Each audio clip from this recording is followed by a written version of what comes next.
ABENA MANTE. It's a beautiful Thursday, the 23rd day of July 2026. And today is the day that all eyes turn on Parliament because the Finance Minister, Dr. Kasiel Ato Forcing, will be in Parliament to present the mid-year budget review. And so we'll examine what Ghanaians expect from the economy and would also follow latest political development here in Ghana. Yesterday, Dr. Bawumia with an entourage were at the Nsawam prison to visit the Ashanti Regional Chair of the NPP, Bernard Nchibosi, popularly known as Chairman Wontumi, who's been slapped with a 20-year sentence for the foreseeable future. Well, they went to visit him. What really informed that visit at this point in time? Is it a solidarity visit?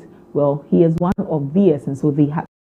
Also, Dr. Bawumia has released a statement distancing himself from any prosecutions that are made in his name. That has created some argument online, if you would say, that those who say that, well, Dr. Bawumia realizes that his name is being used to score political points and he does not want anything to do with that. But really, is that what it is? If somebody has made comments that are deemed to be comments that are inciting harm against Dr. Bawumia as a person, shouldn't the nation take it up, seeing as he's our former vice president, and so we owe it a responsibility to him? These are some concerns that have been raised following Dr. Bawumia's press release or statement. And so we'll look at all of that today here on the show. We'll bring you the newspaper headlines. We'll have a conversation ahead of the budget review, a very important conversation. What really should we look forward? Business people have been talking ahead of this mid-year budget review. They have expectations of the budget that will be reviewed or read to us. And so what really do they want? Are we satisfied with how the country has been run so far with regards to, like the accounts would say, the akohumasika, the budgetary allocation that has been made for the country so far on? We'll look at all of that today and open the phone line so you can speak with me. I'd love so much to hear from you. When it's time, you call me on 024-725-7224 and then we'll have some conversation. Additionally, you can send me a message on our socials. We're streaming live Facebook and YouTube, and so ABC News GA, just get onto it. Facebook, YouTube, send me a message. I'd be so glad to read that for everybody's attention. Interact with us via our socials at ABC News GH _ and our website is www.abcnewsgh.com www.abcnewsgh.com. And so today's conversations, budgets, NPP, two very major conversations that we will be having here on ABC. We're looking forward to having the ranking member on the Economic and Development Committee in Parliament, Honorable Kojo Ponkuma, who is also the MP for Afansia. Will be joining us for a conversation this morning ahead of the budget that will be reviewed. And so yes, keep your dial here, keep your TV here, and let's have some conversations on ABC in the morning. Again, I am ABENA Mante, and I thank you so much for joining me on the show this beautiful morning. We'll take a break. When we return, I bring you what the newspapers are saying. Do stay.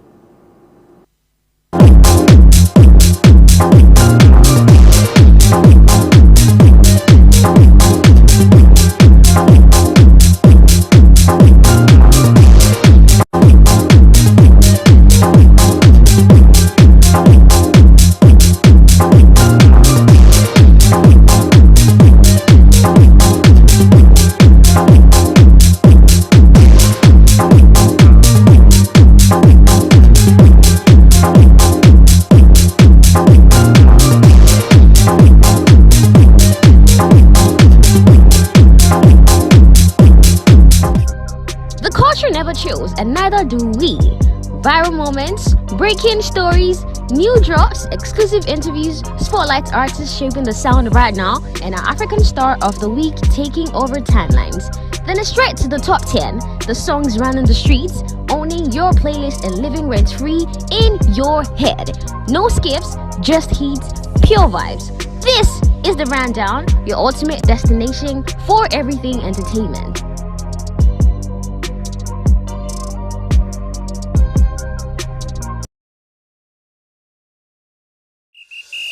Playing for your country, and easy. Scoring, easy. Winning, easy. You know what be easy now? Kivo 4-in-1 Gary mix. Aye easy. It gets everything inside. Gary, creamer, sugar, roasted groundnuts. Just add water. Sharp my soakings make ready. Taste and energy. Made easy. I'm a match winner, but the real champion is Kivo 4-in-1 Gary mix. Champion taste. Also available strawberry, coconut, and chocomore. This advert is FDA approved. Some things never change. The meals we grew up loving, the taste that brings everyone together. Through every pot and every recipe, Gino remains the tomato mix you trust. Thick, red, rich. Gino truly cares. This advert is FDA approved. Baby, we are second. So you may tum pon need an advert. Let's why you so by advert mo you may tum pon na kwala nim dia. Do you need a media house to shoot quality TV ad for your company or products? Bring your company's vision to life. And you make come media house we am potential films. So you may say so you must don't worry. So you may tum pon e cost you through advert dia contact woman. We help businesses build their brands. Ukraine omoduma hote omo quality camera so many twa. Reach their target audience and ultimately drive sales and revenue growth. So you may be new. Omoduma is perfect. Contact no good script about your product, sound, jet. They will give you quality pictures.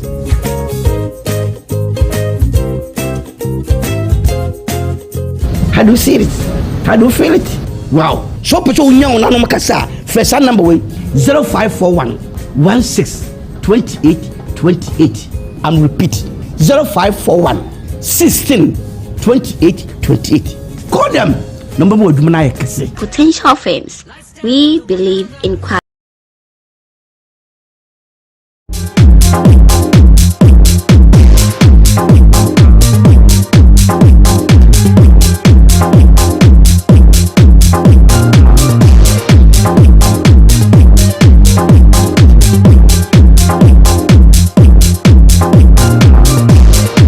Welcome back. You're still watching ABC in the morning live here on ABC News GH. Let's turn our attention to the newspapers and see what they are telling us.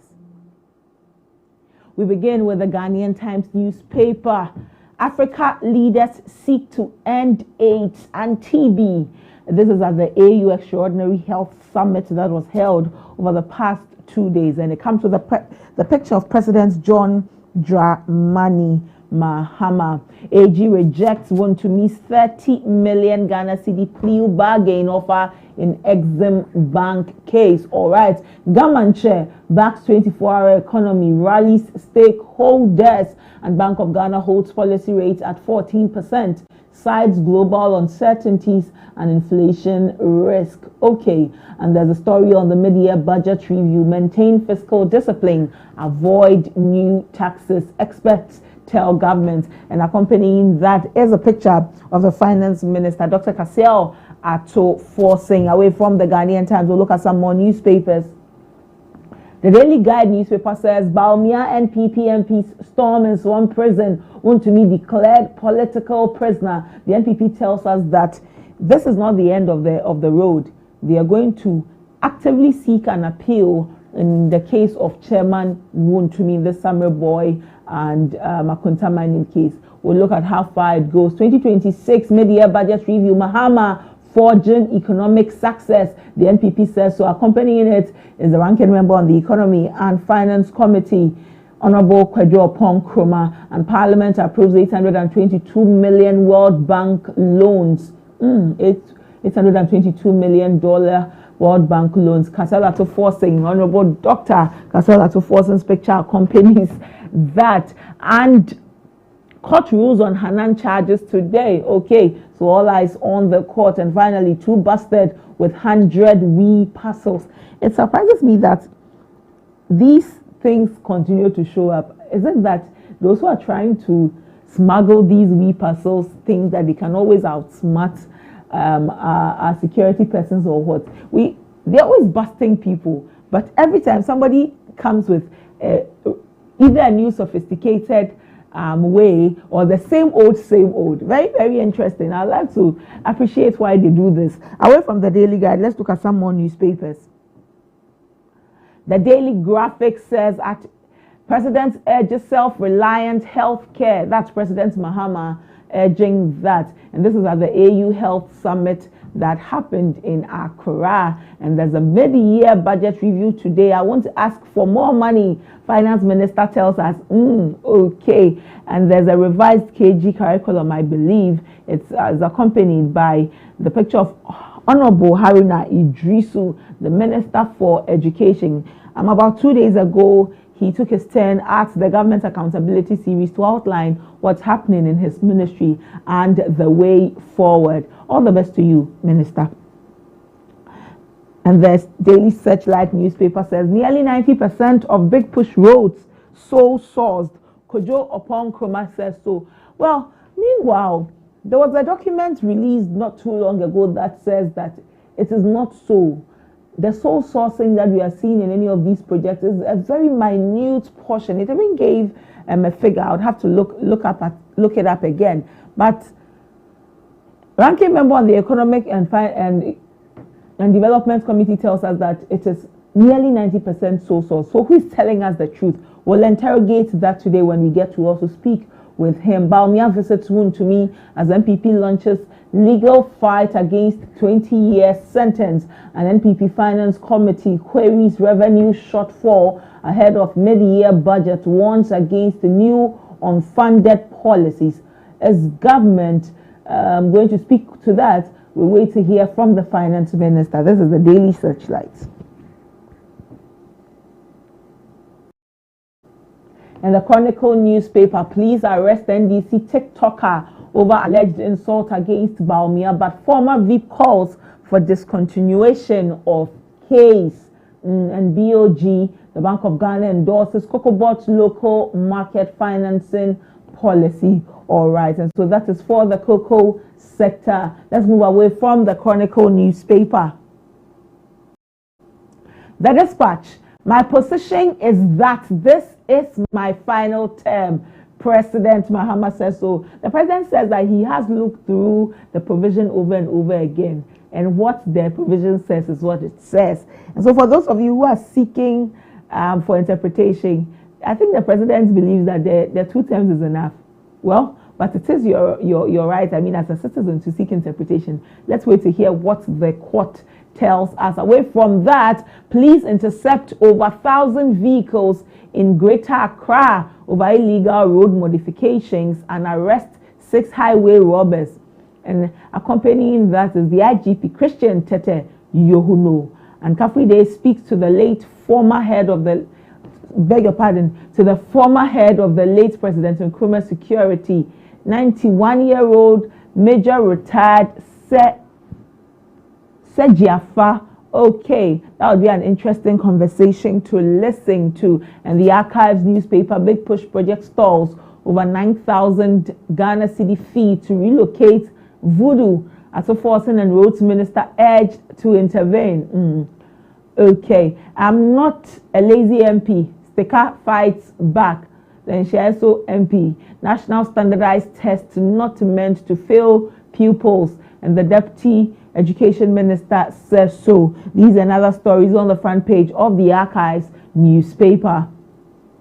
And the exclusive Youth Development Ministry launches Germany Labor Exchange. TOR receives 1 million barrels.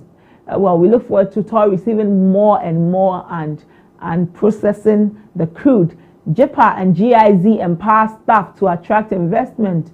Okay, and group demands probe into Adamus mining resources. Okay, these are the stories that the exclusive newspaper brings us.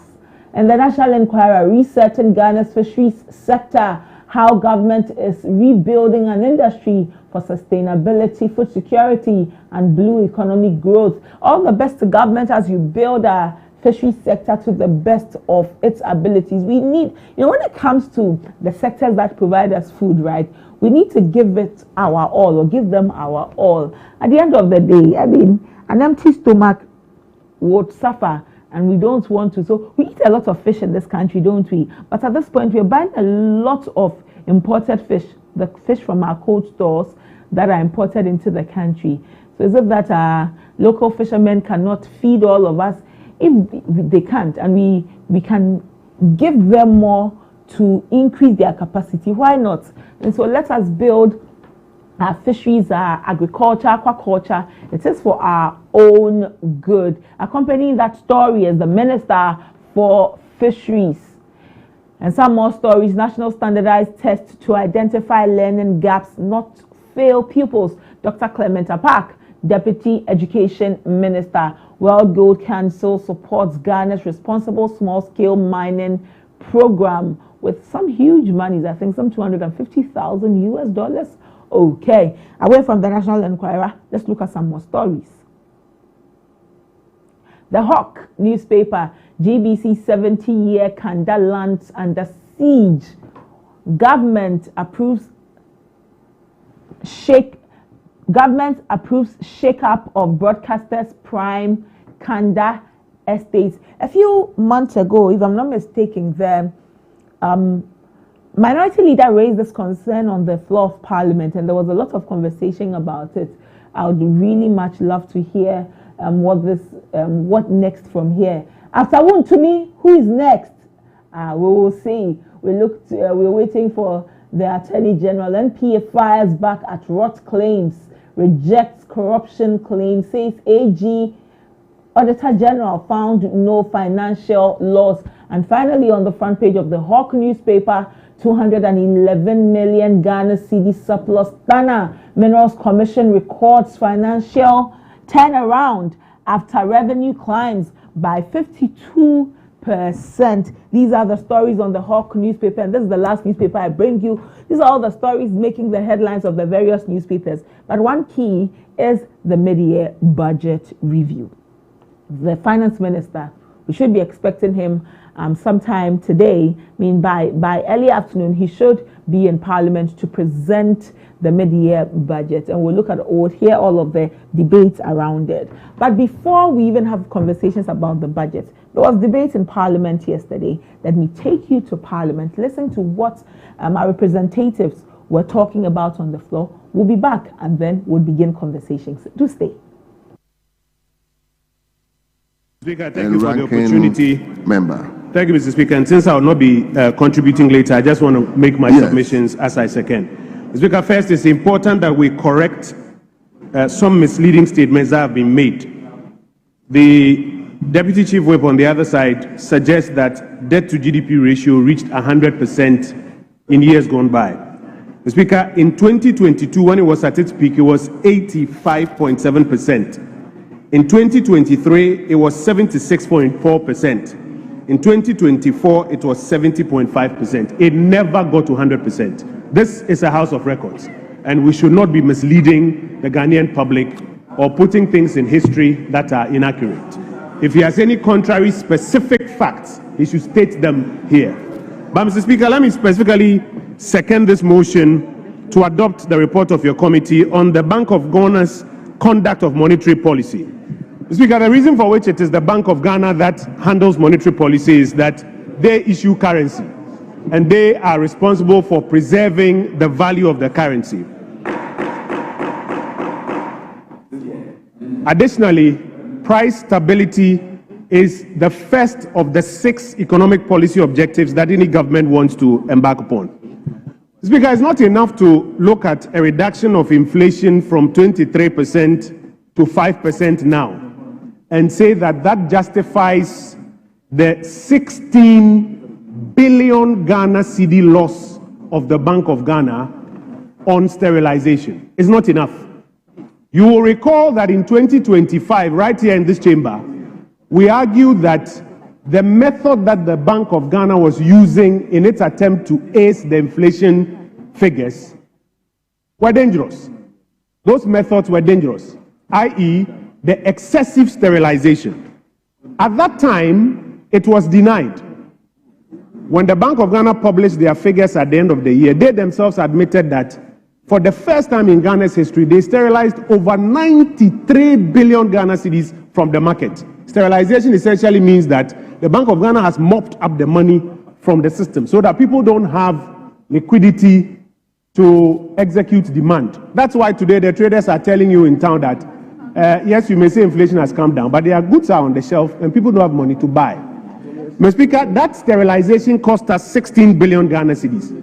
And the majority side has been trying to convince Ghanaians that it's the cost of stability. It is not the cost of stability. It's the cost of bad policy choices. And thank you, Mr. Speaker.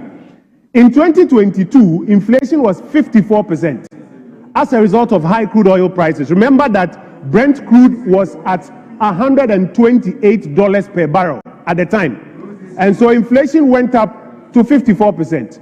The MPP government reduced inflation from 54 to 23% before it left office. That was a 31, listen. That was a 31% drop in inflation. We didn't spend 16 billion Ghana cedis to drop inflation by 31 points.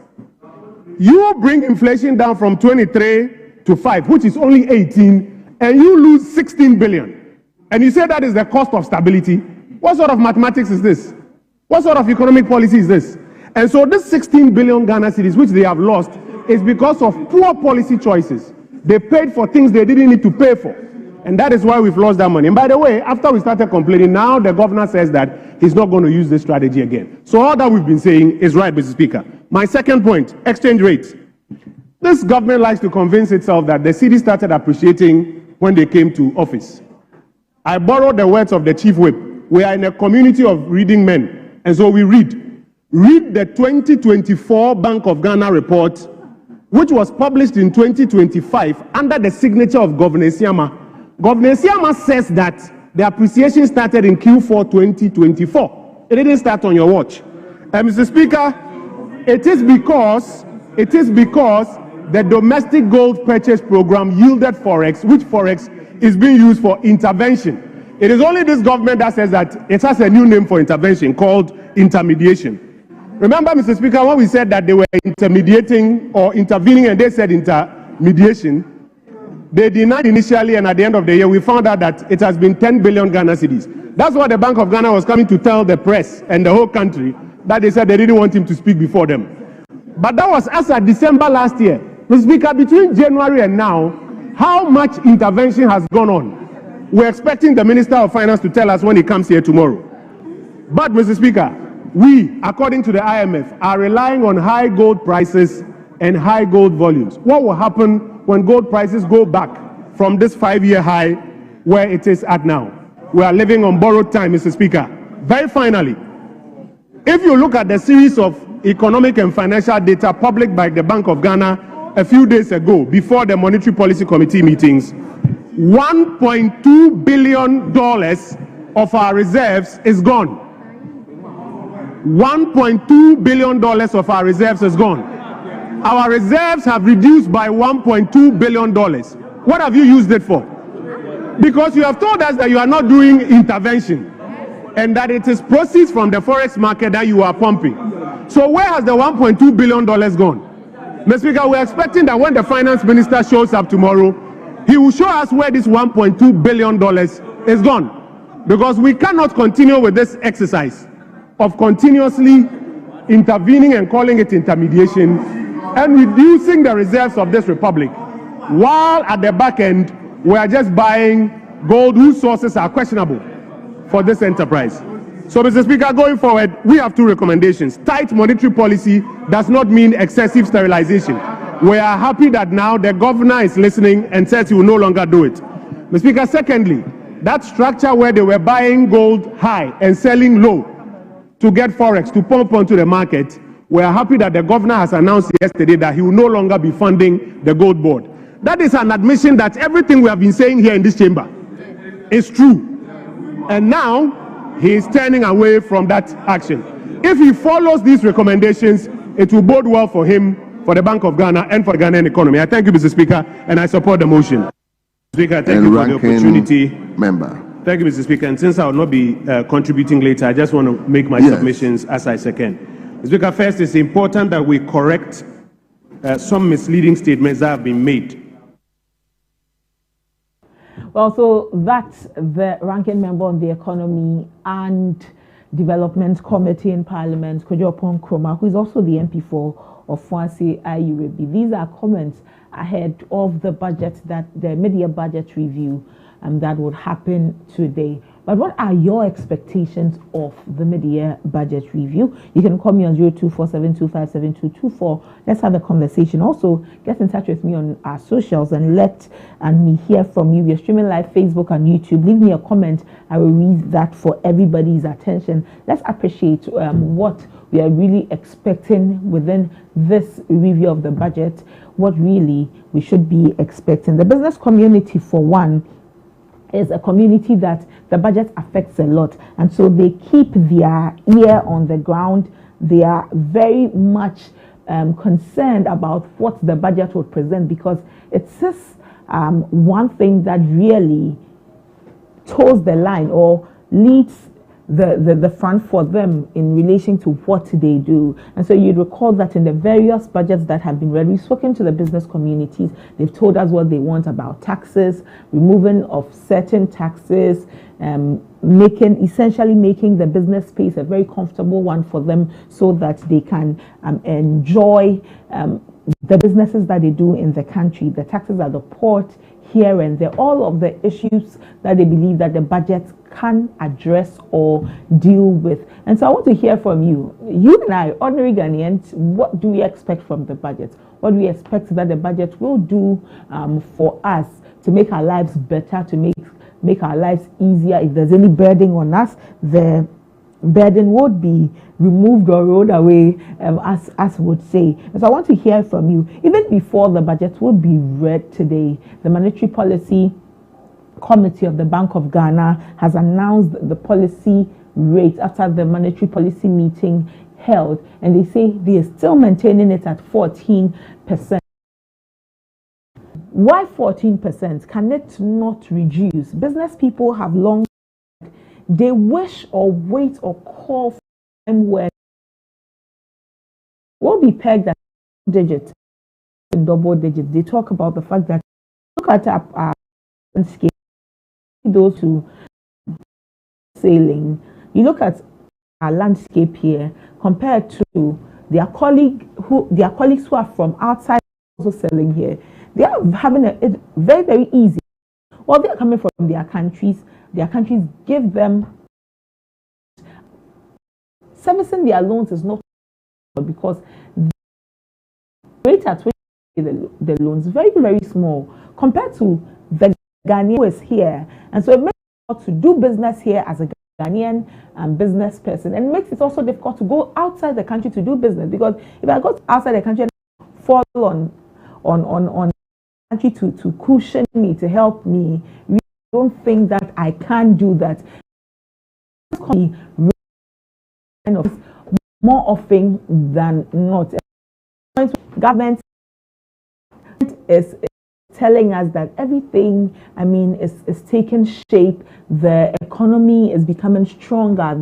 The joints of the economy can support the entire economy. What does it also mean for our business people who continue to make these calls on government to make the business landscape more fertile, more malleable to bend, more easy to work in, or easier to work within? We'll look at all of that today here. And again, I look forward to hearing from you. Share your thoughts with me, your expectations of the budget. Government took over January 2025. So far, do you believe that they have really been fiscally disciplined? They have managed the economy to the best of the advantage of Ghana? I'd love to hear from you. We'll take a quick break. When we return, we'll begin with our conversations. We'll have with us the ranking member of the Economy and Finance, the Economy and Development Committee in Parliament, Kojo Oponkoma. Join us. Do stay.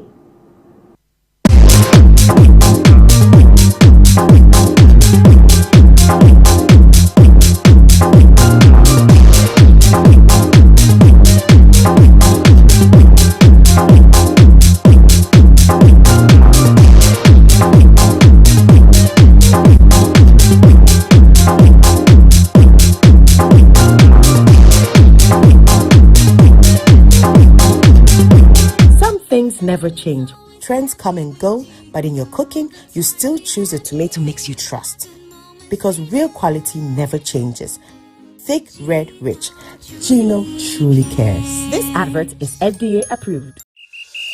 Playing for your country, enye easy. Scoring, enye easy. Winning, enye easy. You know what be easy now? Kibo 4-in-1 Gary mix. Aye easy. It gets everything inside. Gary, creamer, sugar, roasted groundnuts. Just add water. Sharp my soakings make ready. Taste and energy. Made easy. I'm a match winner, but the real champion is Kibo 4-in-1 Gary mix. Champion taste. Also available strawberry, coconut, and chocomore. This advert is FDA approved. Greater Works 2026. Speaking, Pastor Matthew Ashimolowo, Bishop Tudor Bismarck, Bishop Mike Okonko, Pastor Paul Adefarasin, and our conference host, Pastor Mensa Otabil. Date, Monday the 3rd of August to Friday the 7th of August 2026. Morning sessions, Tuesday to Friday. Time, 9 a.m. Evening sessions, Monday to Friday. Time, 5 p.m. each night. Venue, ICGC Christ Temple East. Special song ministrations by Joe Metal, Once More 6, Nathaniel Bassi, Dunsin Oyekan. For more details, visit gwcentral.org. Greater Works 2026. It's coming down. Baby, we are second. So you remember to pon na advert. Let's why so by advert no you to pon na kwara nim dia. Do you need a media house to shoot quality TV ad for your company or products? Bring your company's vision to life. And you make media house we am potential films. So you must so you must don't worry. So what you to pon e cost you through advert dia contact them. We help businesses build their brands. Ukraine omodwuma hote omo quality can me so many twa. Reach their target audience and ultimately drive sales and revenue growth. Omodwuma be new. Omodwuma is perfect. O contact no be good script about your product. Sound jet. They will give you quality pictures.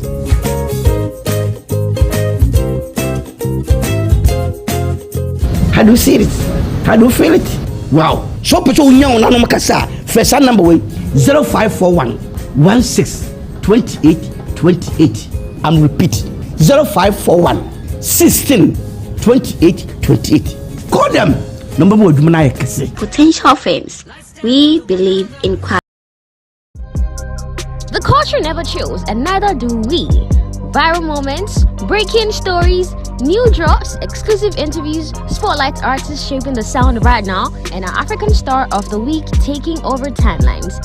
Then it's straight to the top 10, the songs running the streets, owning your playlist and living rent-free in your head. No skips, just heat, pure vibes. This is the Rundown, your ultimate destination for everything entertainment.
neither do we. Viral moments, breaking stories, new drops, exclusive interviews, spotlight artists shaping the sound right now, and our African Star of the Week taking over timelines. Then it's straight to the top 10, the songs running the streets, owning your playlist and living rent-free in your head. No skips, just heats, pure vibes. This is the Rundown, your ultimate destination for everything entertainment.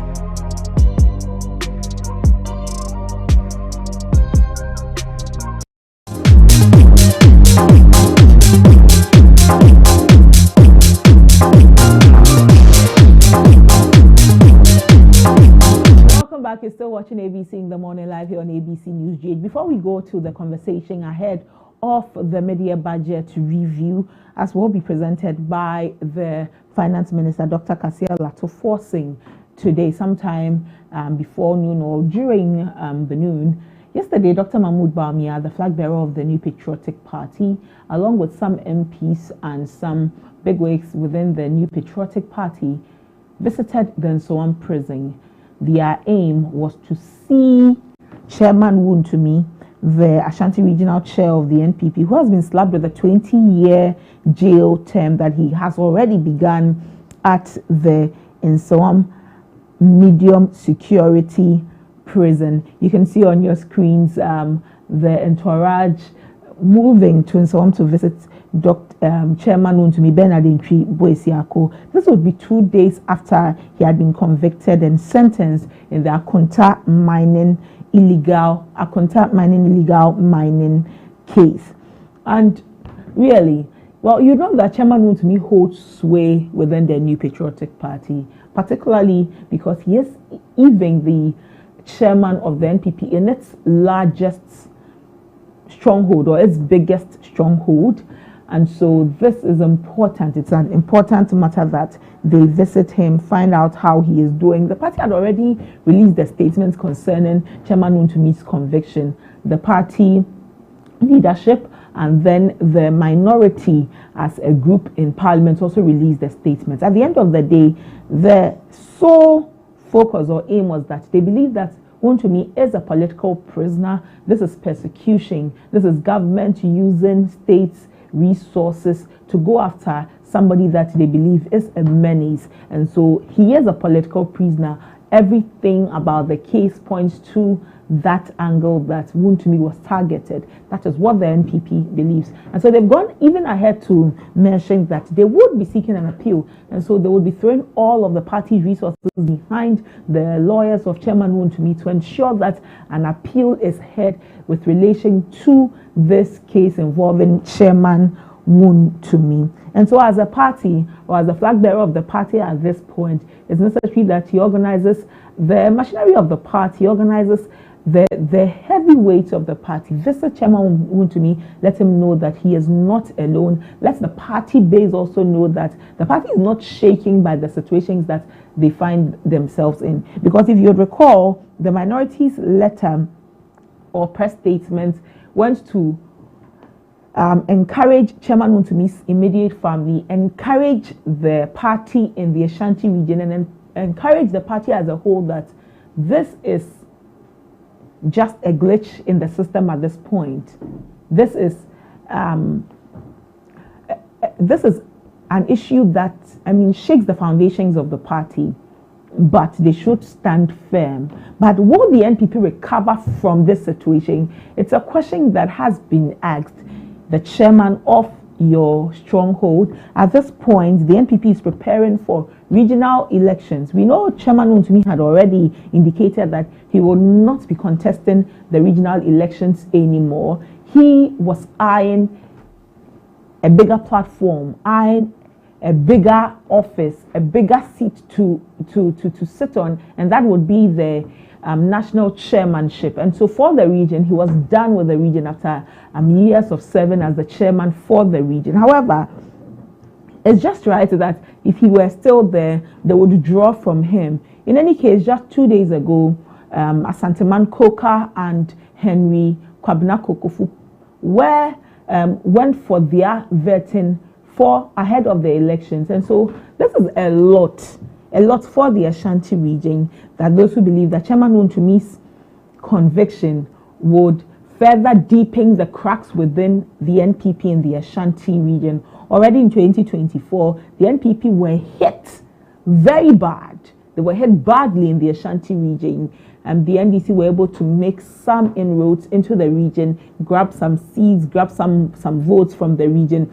This is a region that says that in 2028, we are going to turn the tides around. In 2028, we are going to reclaim the lost glory of the NPP in the Ashanti region. As a chairman, Wontumi at this point, 20 years in jail, this obviously to some extent shakes the foundations of the party in the Ashanti region. What does it mean for them? For Dr. Bawumia, is it a way to encourage himself as a flag bearer ahead of 2028? Because well, they have just voted. Now he knows he's the flag bearer of the NPP. His work to consolidate the base of the NPP, to get those who became apathetic against the party to now become more empathetic for the party and begin to love the party the more, so that in 2028 he knows that his fortunes are better. And so this visit, what does it mean for Dr. Bawumia himself? What does it mean for Chairman Wontumi himself? What does it mean for the NPP in its reorganization at this point? What does it mean for their fortunes in the 2028 elections? There are lots of things to unpack following the conviction of Chairman Wontumi. But for some, if you read the commentary online, that also believe this upon yourself. And so if your conviction goes in a certain direction to destabilize the NPP party, you have nobody to blame but yourself. The NPP also has nobody to blame but itself, because had they reined Bernard Ntwiboi in when he did what he did, as has been slabbed, maybe it would not have gotten to this point, because your own party made some amendments. You need approval from the minister before you allowed somebody to mine in your concession. Your party was in power, so you cannot say that it would be difficult to get approval from the minister. Why did you not get approval from the minister? Was it because you thought you were above the laws? Was it because you thought nothing will come out of it? That is why you did that. And so if at this point, the judge at Accra High Court says that 20 years, Wontumi, we commit you to Nsawam Medium Prison, whose fault is it? And if the party suffers because of this slap, whose fault is it? So these are so many questions that have been raised with regard to Chairman Wontumi's arrests, his conviction, and the sentence that he has started. But yes, yesterday, Dr. Mahmoud Bawumia was there at Nsawam with some NPP MPs, with some NPP bigwigs to visit Chairman Wontumi, find out how he's doing, encourage him, and let him know that the NPP backs him strongly. They are there for him. Like the party has said, they will be seeking an appeal on behalf of Chairman Wontumi. We know his lawyers say that they would be appealing it. There are so many concerns, especially when you read the minority statement. There are so many concerns the minority raises. They make, they draw a connection between the Chairman Wontumi case and other cases that have happened before, and with that they are making inferences into the future. We look forward to seeing how all of these things are unpacked, and I believe that at the end of the day it makes our justice system even better. And so yes, that was Dr. Bawumia and some NPP persons at the Nsawam prison to visit Chairman Wontumi. Bernard Ntwiboi, the Ashanti Regional Chair of the NPP. Whilst I talk about Dr. Bawumia, I think I'll just read the statement from the office of Dr. Mahmoud Bawumia, a statement that was released yesterday. It has got to do with somebody who's been arrested and has been arraigned before the courts with regards to some comments made against the person of Dr. Bawumia. Dr. Bawumia says, discontinue any prosecutions in his name. Why should they discontinue it? Well, it is stated in the statement. I'll read that for you. A press release dated Wednesday, 22nd July 2026. Dr. Bawumia calls for the discontinuation of prosecutions undertaken in his name.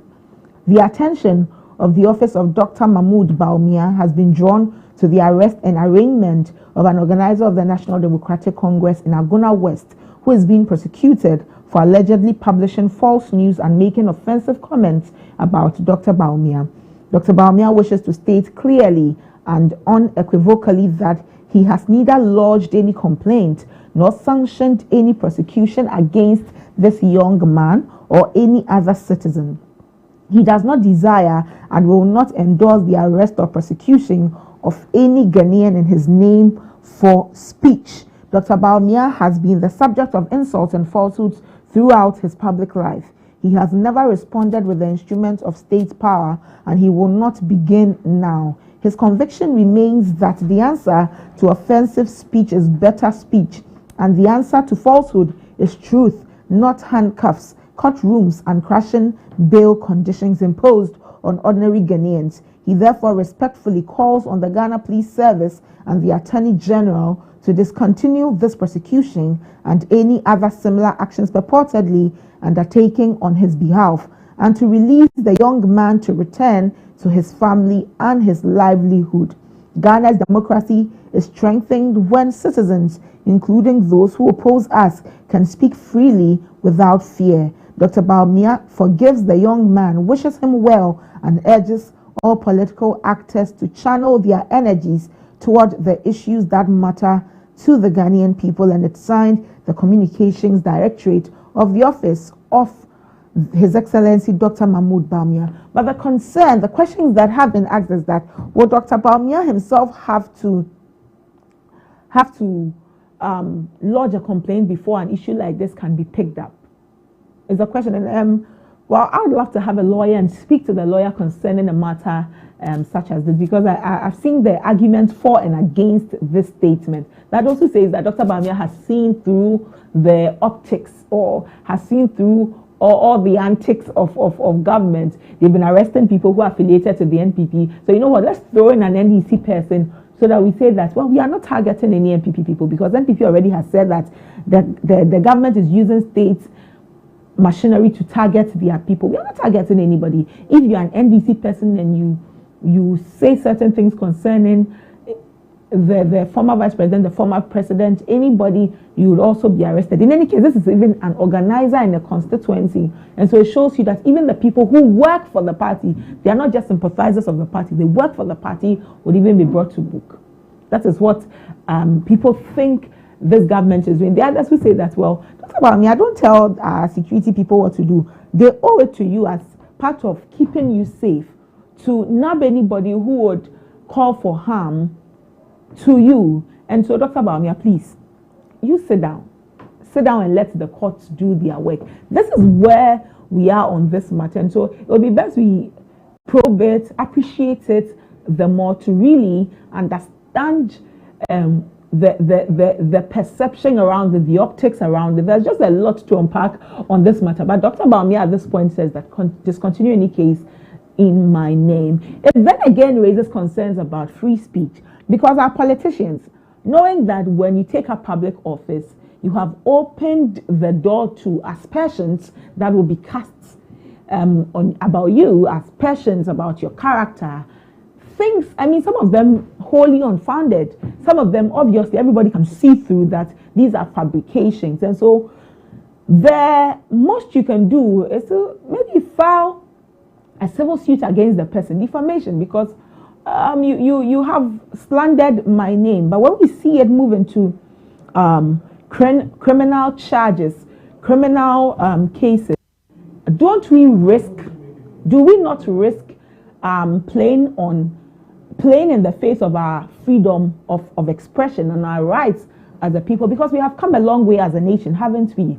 So many times we've seen people say some of the most bizarre and absurd things about political office holders or public office holders. And so if you're going to arrest every single one of them, then it means you're going to put away the most important things and go after every single individual. This is where we see where we can balance the equation, as it were, ensure that we deal with the matter better than we are. Because at this point, for how long and to what end are we going to arrest people who say certain things about certain political people or about people who occupy a certain position? Is it scapegoating? Are we doing this because they're going to scapegoat you? We use you as an example. Case in point, the lady who was sentenced a year in prison. I've read the commentary, especially on X. It was interesting to appreciate the nuances in all of these. But Dr. Bawumia says that for him, every case should be discontinued. We'll speak to lawyers sometime on the show as we move on and appreciate really what the matter is, and if Dr. Bawumia can just say that discontinue any case in my name. We'll take a break here on ABC in the morning. When we return, we bring you conversations on the mid-year budget review. Do stay.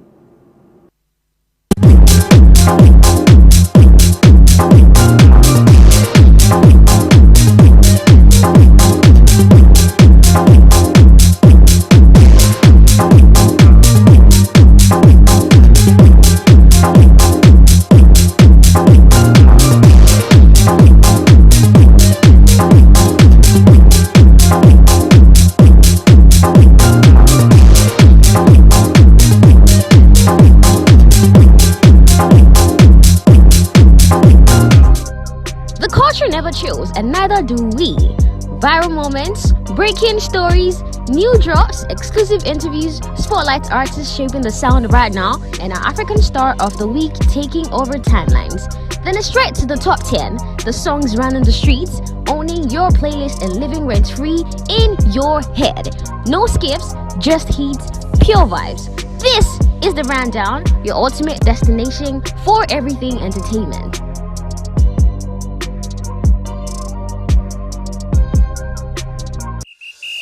Playing for your country, easy. Scoring, easy. Winning, easy. You know what be easy now? Kibo 4-in-1 Gary mix. Easy. It gets everything inside. Gary, creamer, sugar, roasted groundnuts. Just add water. Sharp my soakings make ready. Taste and energy. Made easy. I'm a match winner, but the real champion is Kibo 4-in-1 Gary mix. Champion taste. Also available strawberry, coconut, and chocomore. This advert is FDA approved. Some things never change. Trends come and go, but in your cooking, you still choose the tomato mix you trust. Because real quality never changes. Thick, red, rich. Gino truly cares. This advert is FDA approved.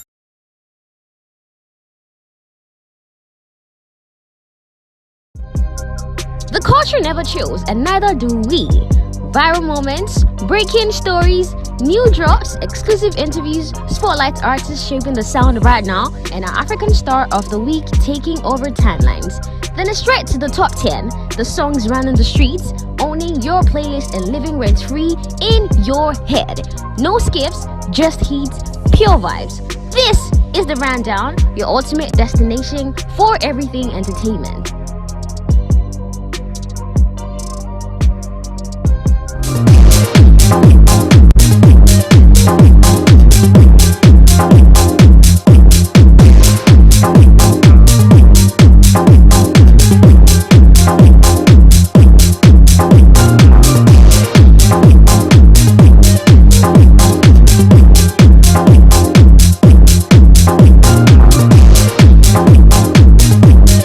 Welcome back, ABC in the morning live here on ABC News GH.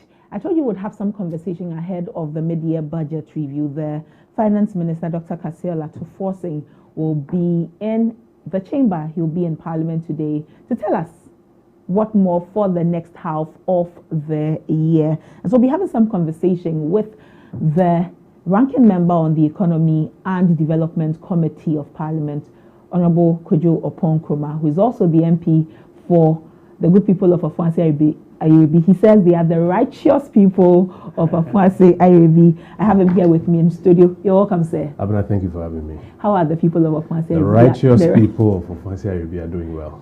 That's great. We send our regards to them. I know we brought you here just to talk about the budget review, but Dr. Bawumia, whom you've been working with closely for these number of years, has released the statement yesterday. I read that statement earlier before you came in. He says that discontinue any prosecutions in my name. That I also believe that Dr. Bawumia is just doing too much. And it does not lie with him to tell the Ghana Police Service, to tell the various institutions to discontinue any case in his name, especially if somebody is calling for harm to his person as Dr. Bawumia, especially as he's a former vice president? There are two reasons for which Dr. Bawumia has issued the statement. First, let me say good morning to your viewers, and let me commend you guys here at ABC for the fantastic job that you are doing.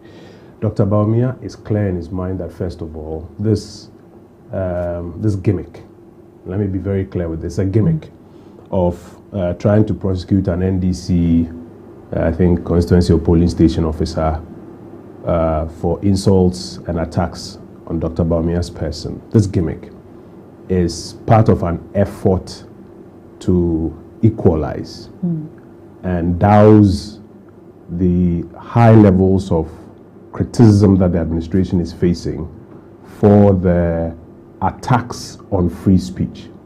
Because so far, over about 14 NPP communicators, including TikTokers, etc., have been arrested. Some have been jailed for no offense other than the fact that they have said things that the administration finds unpalatable. And there's a lot of criticism against the president and the administration.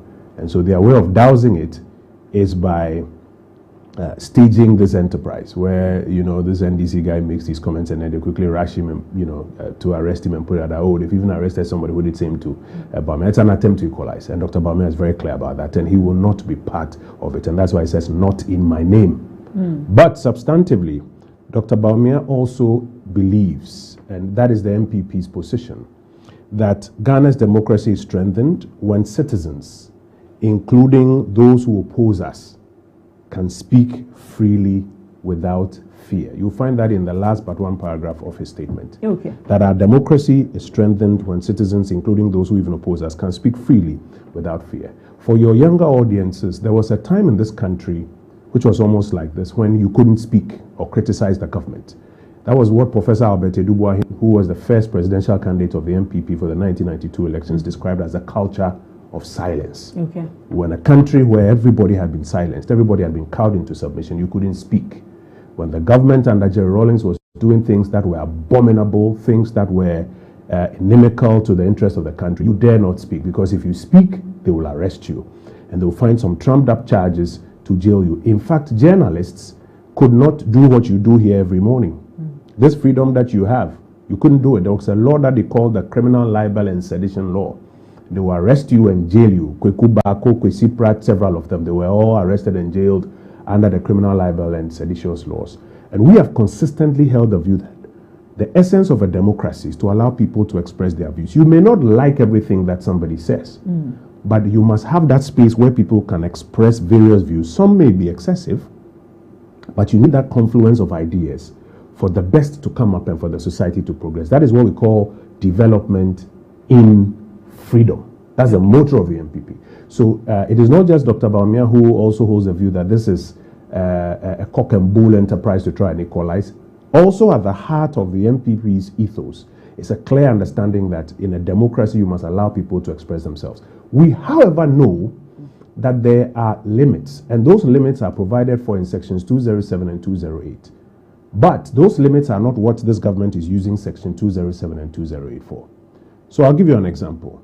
In Act 29, that's the Criminal Offences Act, section 207 and 208 essentially are that, let's say we are at a Crossport Stadium, and somebody knows there's no snake, and knows that if I shout snake and people start running, there'll be a stampede and people will die. And this person deliberately publishes this false news with the intent to cause panic and fear. And he says snake, and people start running up and down, and there's a stampede and people die.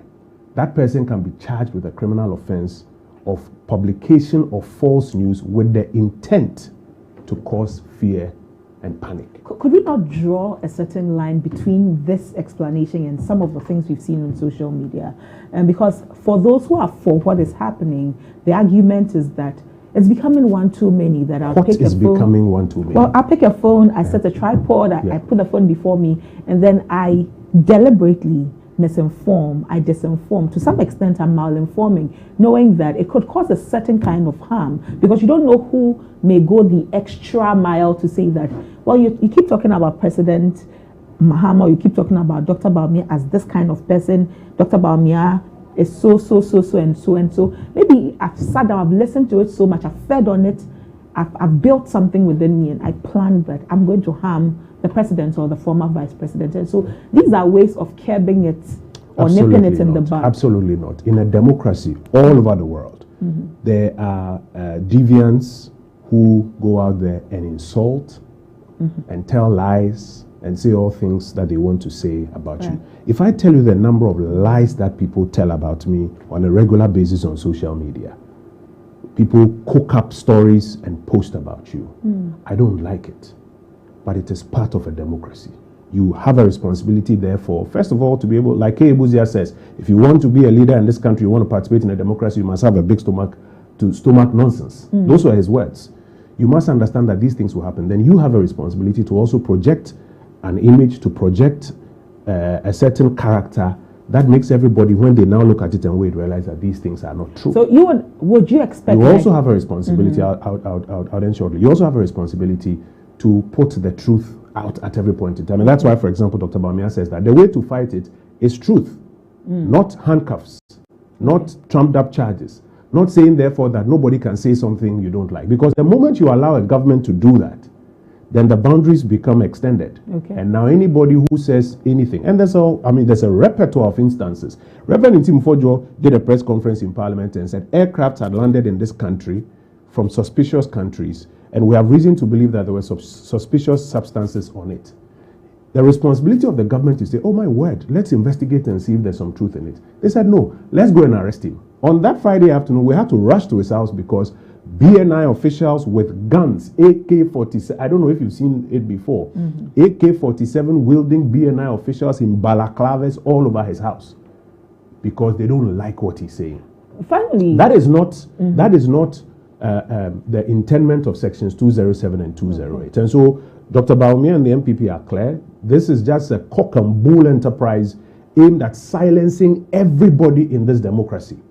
They don't want anybody to say anything that they are not comfortable with. And so they will come up with these trumped up charges to try and say, I mean, TikTokers, one girl picks up a camera, says something that is not. Do you know the things that were said about Nana Akufo-Addo?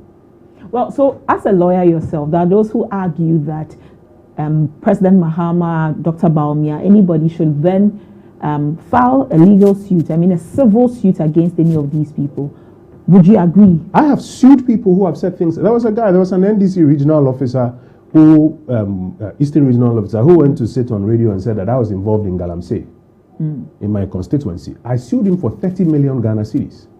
He had to come with his lawyers to apologize, to retract, and to ask us to withdraw, because he knew when he saw the rates that we had issued that he was going to be taken for 30 million cedis and will sell his property and everything that he has. You would have taken the money? I would have taken the money and donated it to causes in my constituency. Those are the civil remedies that you go through when somebody injures your reputation. But you don't say that he should be arrested and put in handcuffs and sent to prison. It is when he came to apologize for it that then we had a settlement. I know I said it was the last question, but I don't mind. When this government was voted into power, one thing that we heard a lot was that freedom of speech was back. That is to make some inferences that in your 8 years as government, there seemed to have been a certain shadow hovering around speeches, and so you needed to look behind you. Now that you see what is happening, the government has given, or the various institutions have given justification for what is happening. Do you appreciate that context of freedom of speech is back? Ask those who used to make that argument that freedom of speech is back, whether what is going on now is freedom of speech which has returned. It is now rather that you don't have the freedom to say what you want to say. But they feel it is sanitizing the space, and at some point, you need to scapegoat some people to ensure that everybody... This is how tyranny starts. This is how tyrants behave, that they have to sanitize the place because they feel that someone's voice against them, someone's view against them. There was a day I was driving around Asamankesi. We got into traffic, we slowed down. Somebody just walking by, there was hey, look at them, thieves, all sitting in V8, thieves. I don't know him, he doesn't know me, I haven't done anything to him, just hurling insults at me or whatever. That is the cost of being in public office. People will have perceptions which they will express about you. You have the view that you have to sanitize by arresting all of them and jailing them. Look at this girl who's been jailed for 1 year because she said that the NDC buried 32 cows. So she's jailed for 1 year. And when she came to court, she didn't have a lawyer. When a lawyer appeared and said, my lord, this young lady pleaded guilty without the advice of counsel. I'm here now to provide counsel. Let's take the plea again. The judge says, no, I'm not going to accept it. And has jailed this girl for 1 year. At the time when the same government claims that it is bringing a community service bill to parliament, that there are some offenses that people don't have to go. This NDC government is one of the biggest scams that has ever happened to us in this country. Honorable Oponko, let us go on this tangent. We may end up having a conversation on this. But I want to look at the mid-year budget that the finance minister will be coming to parliament for. So far, 2 years into this administration, almost 2 years into the administration, your side of parliament has been so hard on them. For those of us who sit behind, it seems as if government is not doing anything, because you get up, you say government is not being disciplined, government is rather not spending, government is not doing this and that. But the people also say that, well, government came and has turned things around. Why do you keep or take that stance and continue to keep to that side of the stance? We are only relying on the data that the government itself has published. And we see that the government, one, is manufacturing numbers, and I'll give you the evidence of the manufacturing of the numbers. And two, when they manufacture the number, then they put a headline on the number to tell you that everything is fine. And if you do not know any better, you might be tempted to begin swallowing those headlines that they are manufacturing. And looking at that data, all that we do is we bring that data back to the government and we strip it off the headlines and the narratives and show the facts both to the government and to the people of Ghana. And we don't just end there, we also give alternative propositions. This government in 2 years, and by the way, this mid-year review that the finance minister is bringing, again, they've started their PR in settings that he's coming to announce some new strategies. We have to educate the people of Ghana who, as in those who are not familiar with what is going on. According to the Public Financial Management Act, what he's about to do is not to announce new strategies. And if he tries to announce new strategies, they must be rejected. Because the mid-year review is a statement that gives you an update of performance of the annual budget and economic policy, which he has read already. So he read it before the end of the year, Parliament approved it, we gave him money. Half year, end of June, he's coming to update the country on how they are performing. It's not a platform for announcing new promises. That's the first thing. So again, if they come with this PR thing and start announcing new promises, when already the ones they've made, they are failing woefully on it, those new promises must be rejected, primarily because that is not what mid-year review is about. And secondly, any new promise he announces today is unfunded. There's no money for it. The programs he brought are the ones that have been funded. Today, we are not giving him money. He's only supposed to update us on the work that is being done. So if he comes and announces new promises, bet your bottom dollar they are not happening. But in these 2 years of this government, as I mentioned, if you look at the data, and if you compare it to the headlines that they are publishing, it's full of fiscal gymnastics. It's full of monetary settings on monetary policy. It's full of real sector failure in the real sector, industry services, I'll go into that, and high unemployment. Meanwhile, the reality is that the promises that they've made are all now being abandoned. About 5 major issues, and with time, I will go into it. So let's deal. When you say it is certain, is that why you say that the progress that we saw, that 6.4% in the first quarter, is largely driven by gold revenue, fantastic and point. not because it is government that has done any work? Yes, so you see, when I make the point that the 6.4% growth that he will talk about today, the Q1 6.4% that he will talk about growth today, is driven by gold. I am not saying it. It's the Ghana Statistical Service data that was published for Q1 that says it. And I also say that when in 2025 April, Minister Atoforsin came and reviewed the 2024 accounts, he said that 2024 growth of 5.8% was driven by gold, and therefore it was a galamsey economy. Those were his words, not mine. Now, if 5.8 was driven by gold and it's a galamsey economy, and 6.4 that you are coming to announce is still driven by gold, what is it?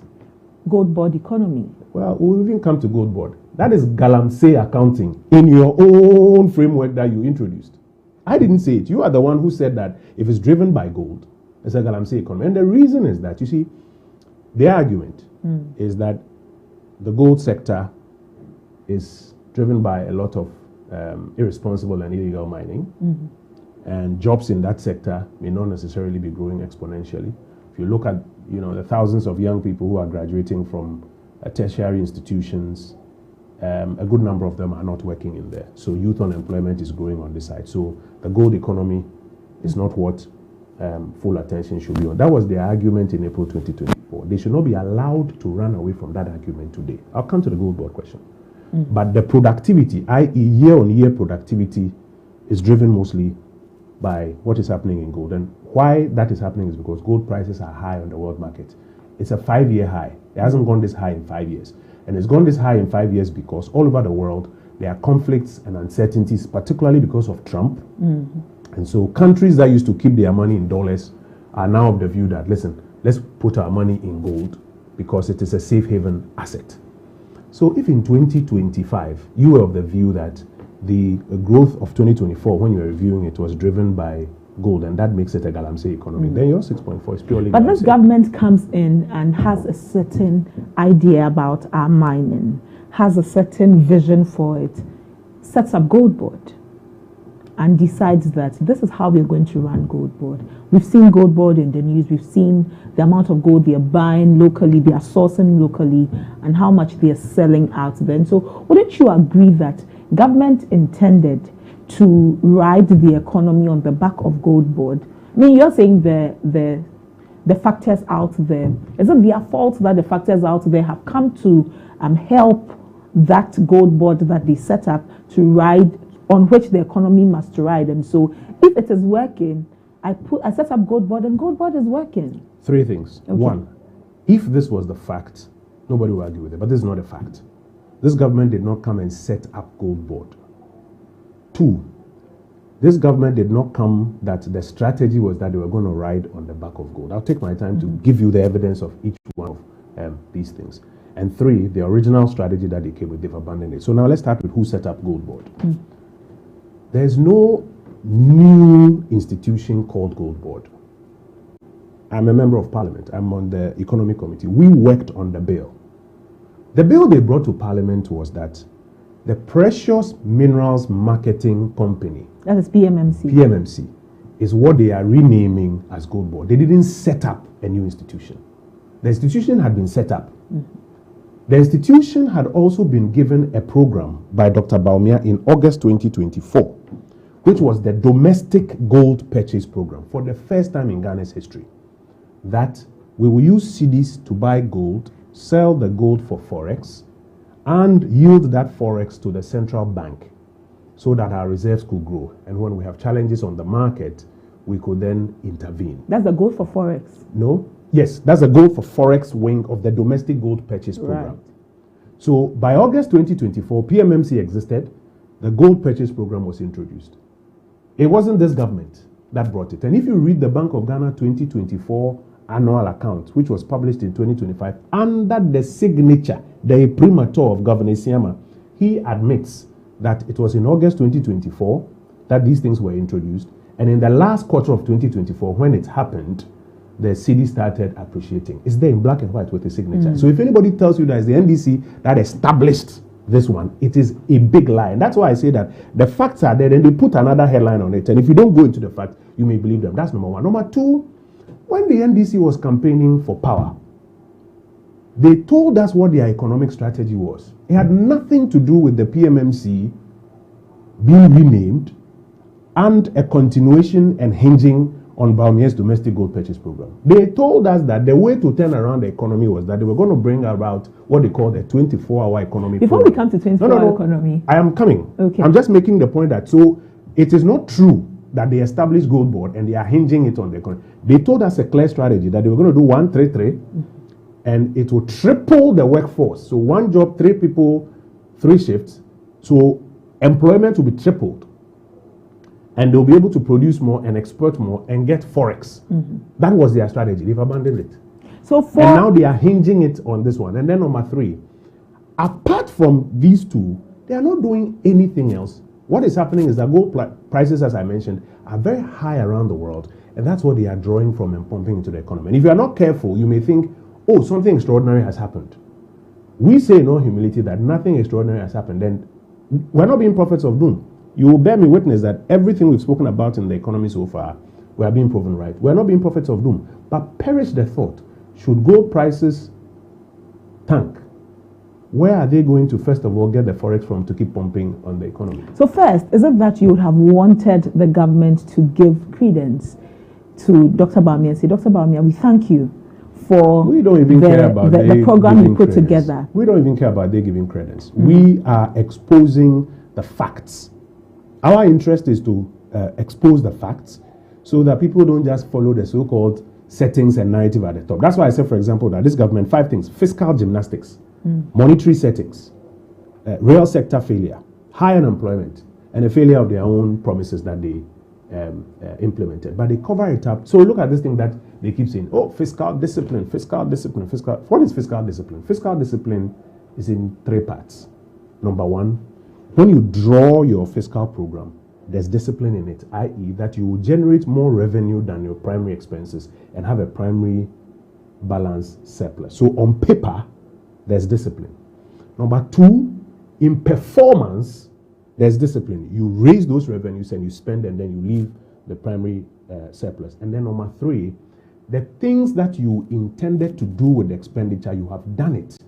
And so people are feeling the goods and services. So for example, you say I'll raise a million cedis, I'll spend 800,000, and I'll build 600 chips compound so that it serves people's healthcare. Because public policy is about public goods and services that impact people. You don't raise the 1,000, you don't spend the 800, you don't build the 600 chips compounds like Felix Kwachi Fosu told you they were going to build by the end of the first year. Then you just leave the balance of 200 and say, oh, look at the balance, 200 fiscal discipline. That is not fiscal discipline. But let me circle back to the growth, the first quarter growth, and your concerns as a minority you have raised. And so what would you have expected that government hinge its growth on? Thank you very much. The government told us that their plan was that they were going to boost agriculture by investing heavy in poultry. 200 million Ghana cedis in poultry. Is that not why we saw Nkokon Kitten? I'll come to that. And that if they invest heavily in poultry, it will create jobs. There will be productivity of poultry products. People will get incomes. The importation, the huge importation bill on poultry will go down. This is just for the livestock sector under agric. They also said they were going to make available a lot of agric logistics, fertilizers, enhanced seedlings, etc., so that crop production could go up. And then we reduce our imports, people who work and have incomes. So growth was supposed to be hinged on agriculture, number 1. Number 2, they said they had a strategy to make industry work stronger, open up, create more jobs. 24-hour economy. Now people were going to work. They said Captain's bound to work in the morning, the RTT will work in the afternoon, Sami Jemfi will work in the evening. 3 shifts. So productivity in industry. So what are the actuals? Go to agric. They even came to tell an untruth that they had released 1.6 billion Ghana cedis to the agric ministry. And the agric ministry, for the first time in our republic, the agric ministry, one minister, told the other minister that you are lying, it's not true. And that even the commitment authorization you've given me is 900 million. And out of the 900 million, you've only released 456 million or so. So it cannot be true that you have released 1.6 billion for the purposes of enhancing agriculture. But what would be the motivation for the minister, the finance minister, to say I have released money to my colleague minister when I have not released that money? Settings. That's the motivation. That's what this government does. This is a government where the president himself is taking videos. The chairman of the party is taking videos. They are doing content creation. What's wrong with that? Oh, governance is about content creation. It's about delivering. No, it's about delivering. Look at what happened. And I'll still come and end on this point. Look at what happened. You're supposed to release money for flood control programs. You say you want the figures to look good, so you don't release the money. The World Bank says that their own expenditure controls is what caused an under-execution of the programs and the budget. And when the floods come, about 40 people die. And then the president gets in a helicopter and is taking a video of the floods. But same NDC people also raise concerns that your time in government, money came from World Bank. What happened to that money? Money was used for Garrett. COVID came. We asked the World Bank permission that against the new money they were going to give us, part should be moved to Garrett, and then when they release it should go back. They approved, it was moved. When they give the money, it went back. This government is the one that the World Bank says has cut down execution because they wanted the figures to look good. But I don't want to lose my train of thought. So I'm saying that content creation is not what governance is about. It's about delivering on the substantive issues. So you asked me what would be the finance minister's motivation for saying 1.6 when actually they had only given commitment authorization of 900 and released 400. I've told you that the answer is settings. But here's the point. They said their strategy was agric should be boosted. Now it has become obvious that crop side, in fact, quite recently, the agric minister and the farmers' unions were arguing that the fertilizers have not come. The enhanced seedlings have not come. Apart from the settings that they were doing, these things have not come.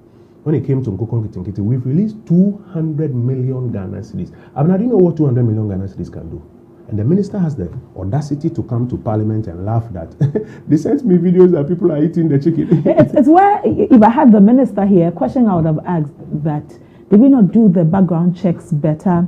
Did we not sensitize the people better that this is what Nkokon-Kitinkiti is to do for us? This morning when I was doing the newspaper review, I was talking about the fact that if we were not importing a lot of our meat, importing a lot of our fish, because fisheries minister tells us that they're going to boost the ministry, I believe that I will not go to the cold store and buy chicken for about 40 cedis per kilo. And so maybe it's just a matter of that break in communication with the farmers. Maybe it is also a matter of a poorly structured policy. For example, I was in Ekuapem North to meet some of the beneficiaries.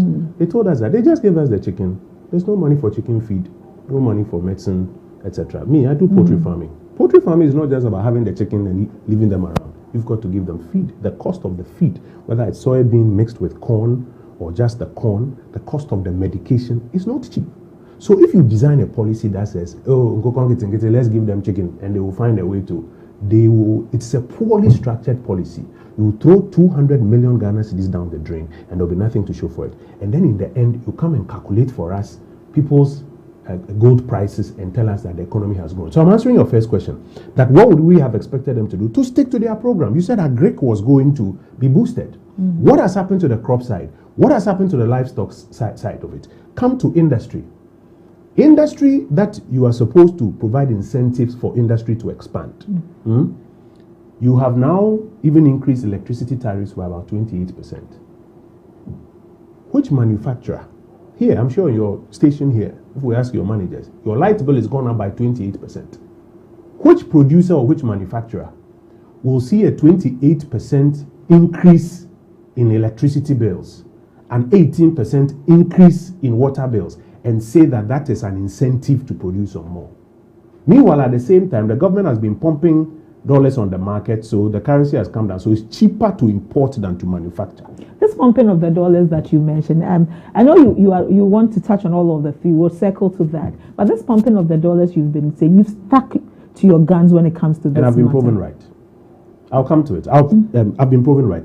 But I just want to land on industry. So industry, you haven't introduced any incentive that makes industry expand, and somebody said, oh, because of this incentive, I want to open a new factory. Nana Akufo-Addo's 1D, 1F, it wasn't perfect. 1D, 1F, Nana Akufo-Addo and Dr. Bawumia's 1D, 1F. The National Development Planning Commission says that you forget everything that the MPP said.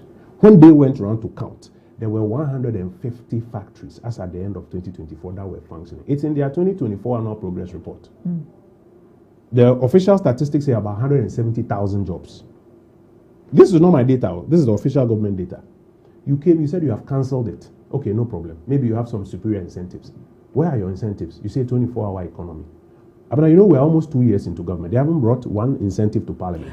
So what is the incentive that is going to make somebody come and open a factory somewhere? I'd also believe that you're using your own metrics for the NDC. We're not. We're using their metrics.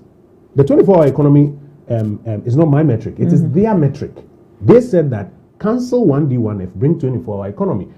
You heard me in parliament saying, you bring the policy document. Right. I chased them over and over again. They brought the policy document. When they brought it, the policy document does not offer any incentive. And I came back on the floor and I said, there are no incentives in this. There's no 133 in this. Nobody has been able to challenge any of those things. Isn't it only a fool that does not change their mind? If you have changed your mind, then be honest enough to come to the people of Ghana and say, listen, I scammed you initially. But after I've won power, I've changed my mind. So I want to do something. This government is still insisting. You know, just last week, the 24-hour economy secretariat issued a statement that about 200 filling stations are working overnight. Did you see that statement? Is that not also good enough? That is laughable.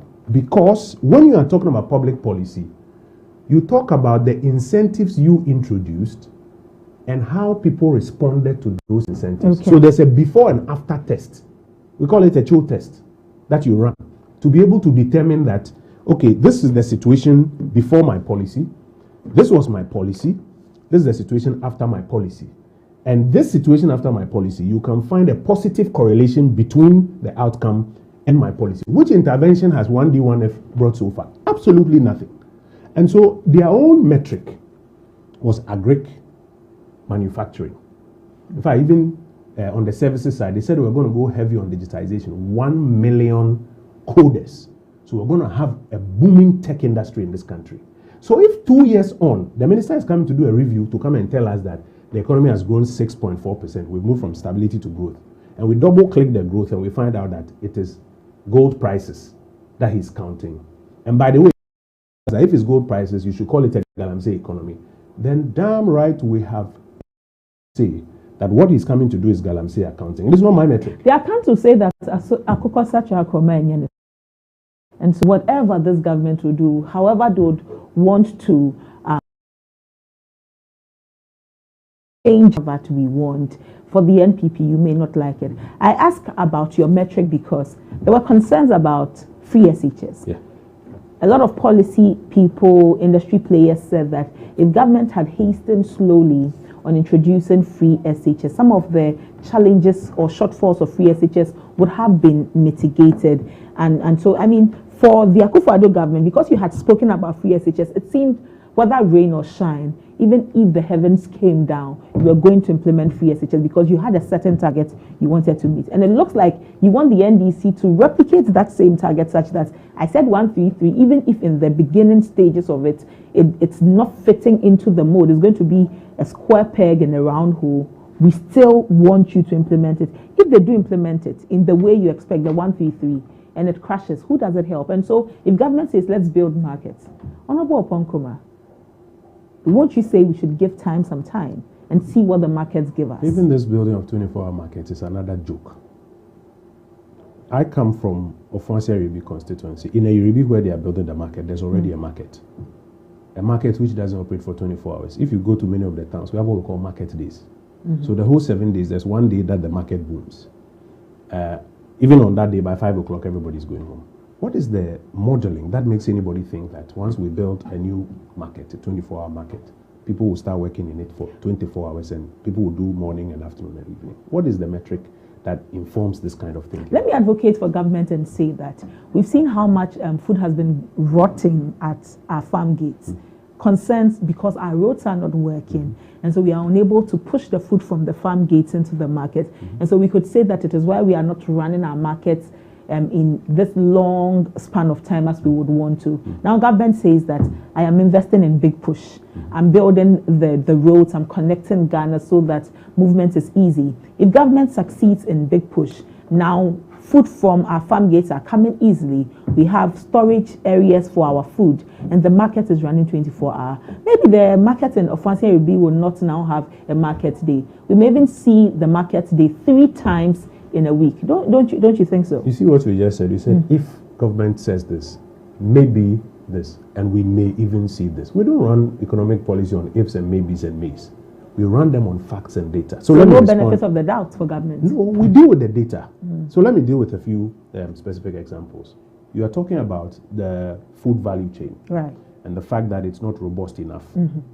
Who tells you that the answer to that is a 24-hour economy market? Because right there in the analysis that you did is the fact that we need robust storage systems that are able to ensure that the farmer, after he's done with his work, there will be an uptake of what he has produced and it will be stored so that you don't have a glut which brings prices down and becomes a disincentive to farmers in the next year, and eventually takes food inflation up. Tell me whether this government is responding to storage systems. They are not.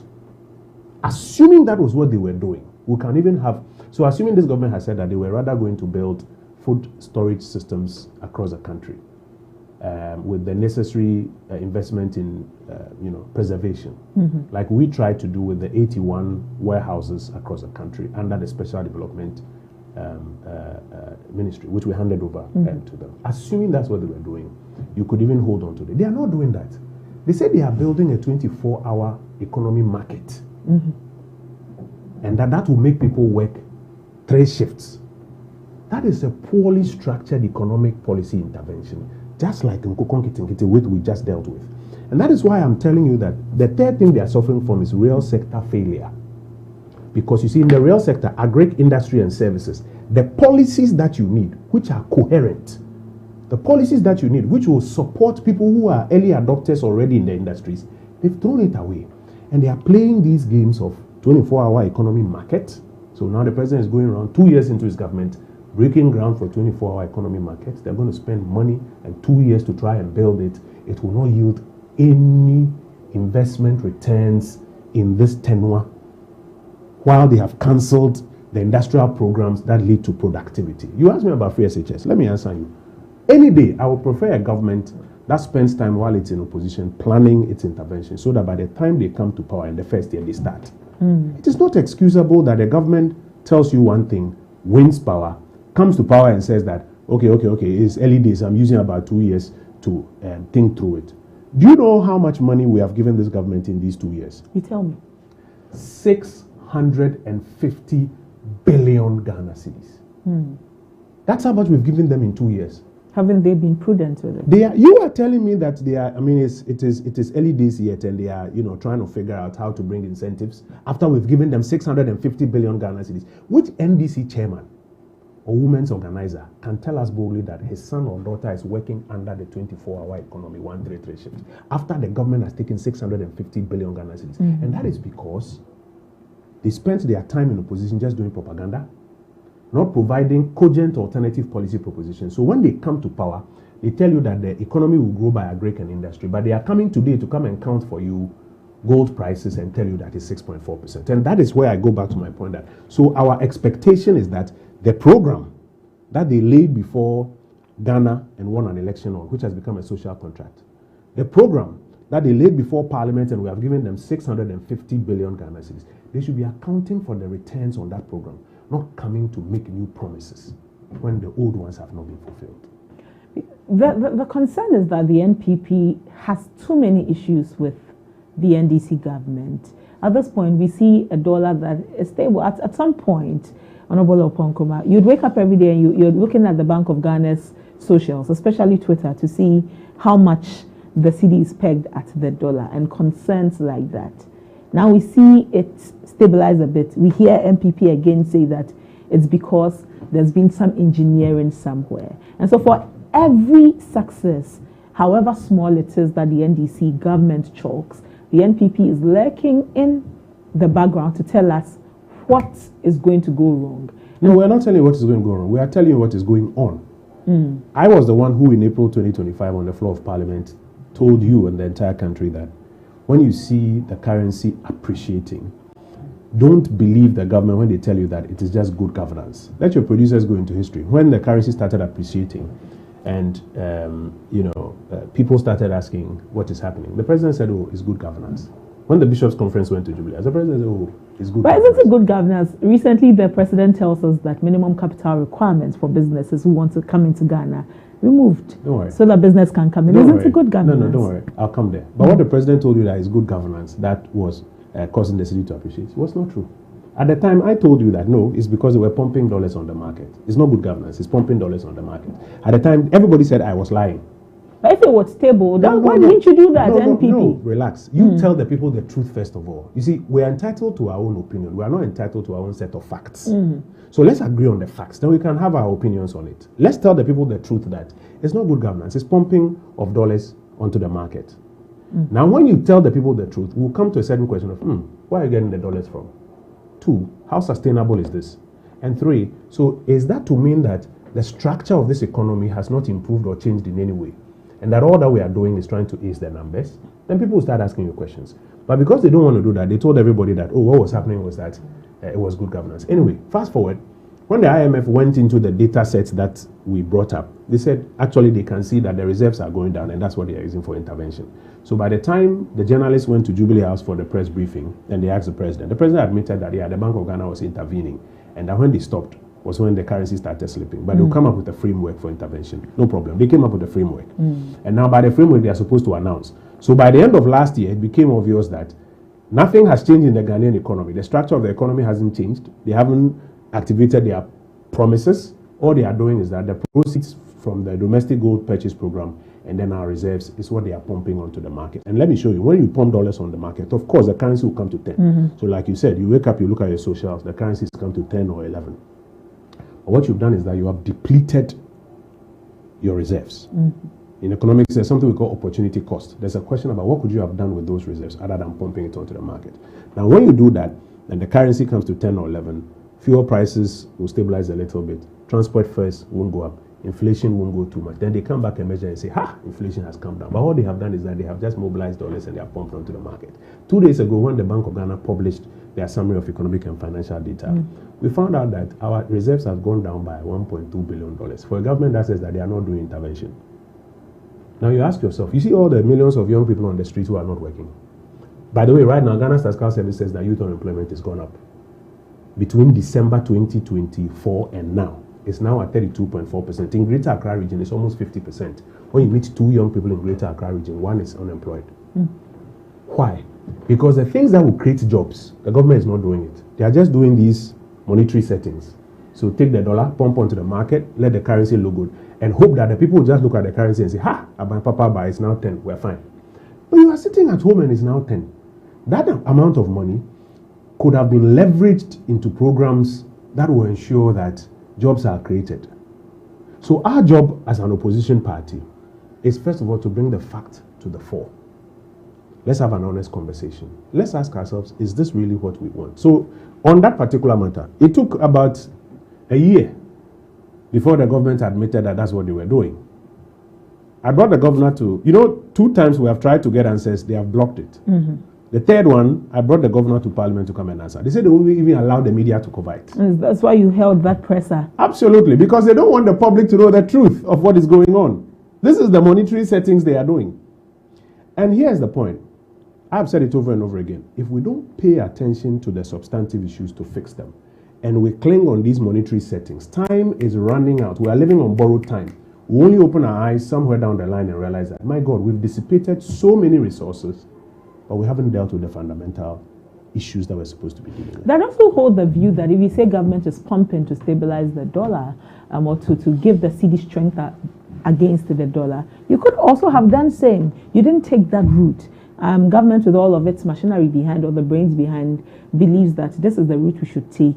Because you'd also recall that during that period where the volatility of the cedi against the dollar was so high, you went to bed with the cedi at this point, you woke up and the cedi was another point.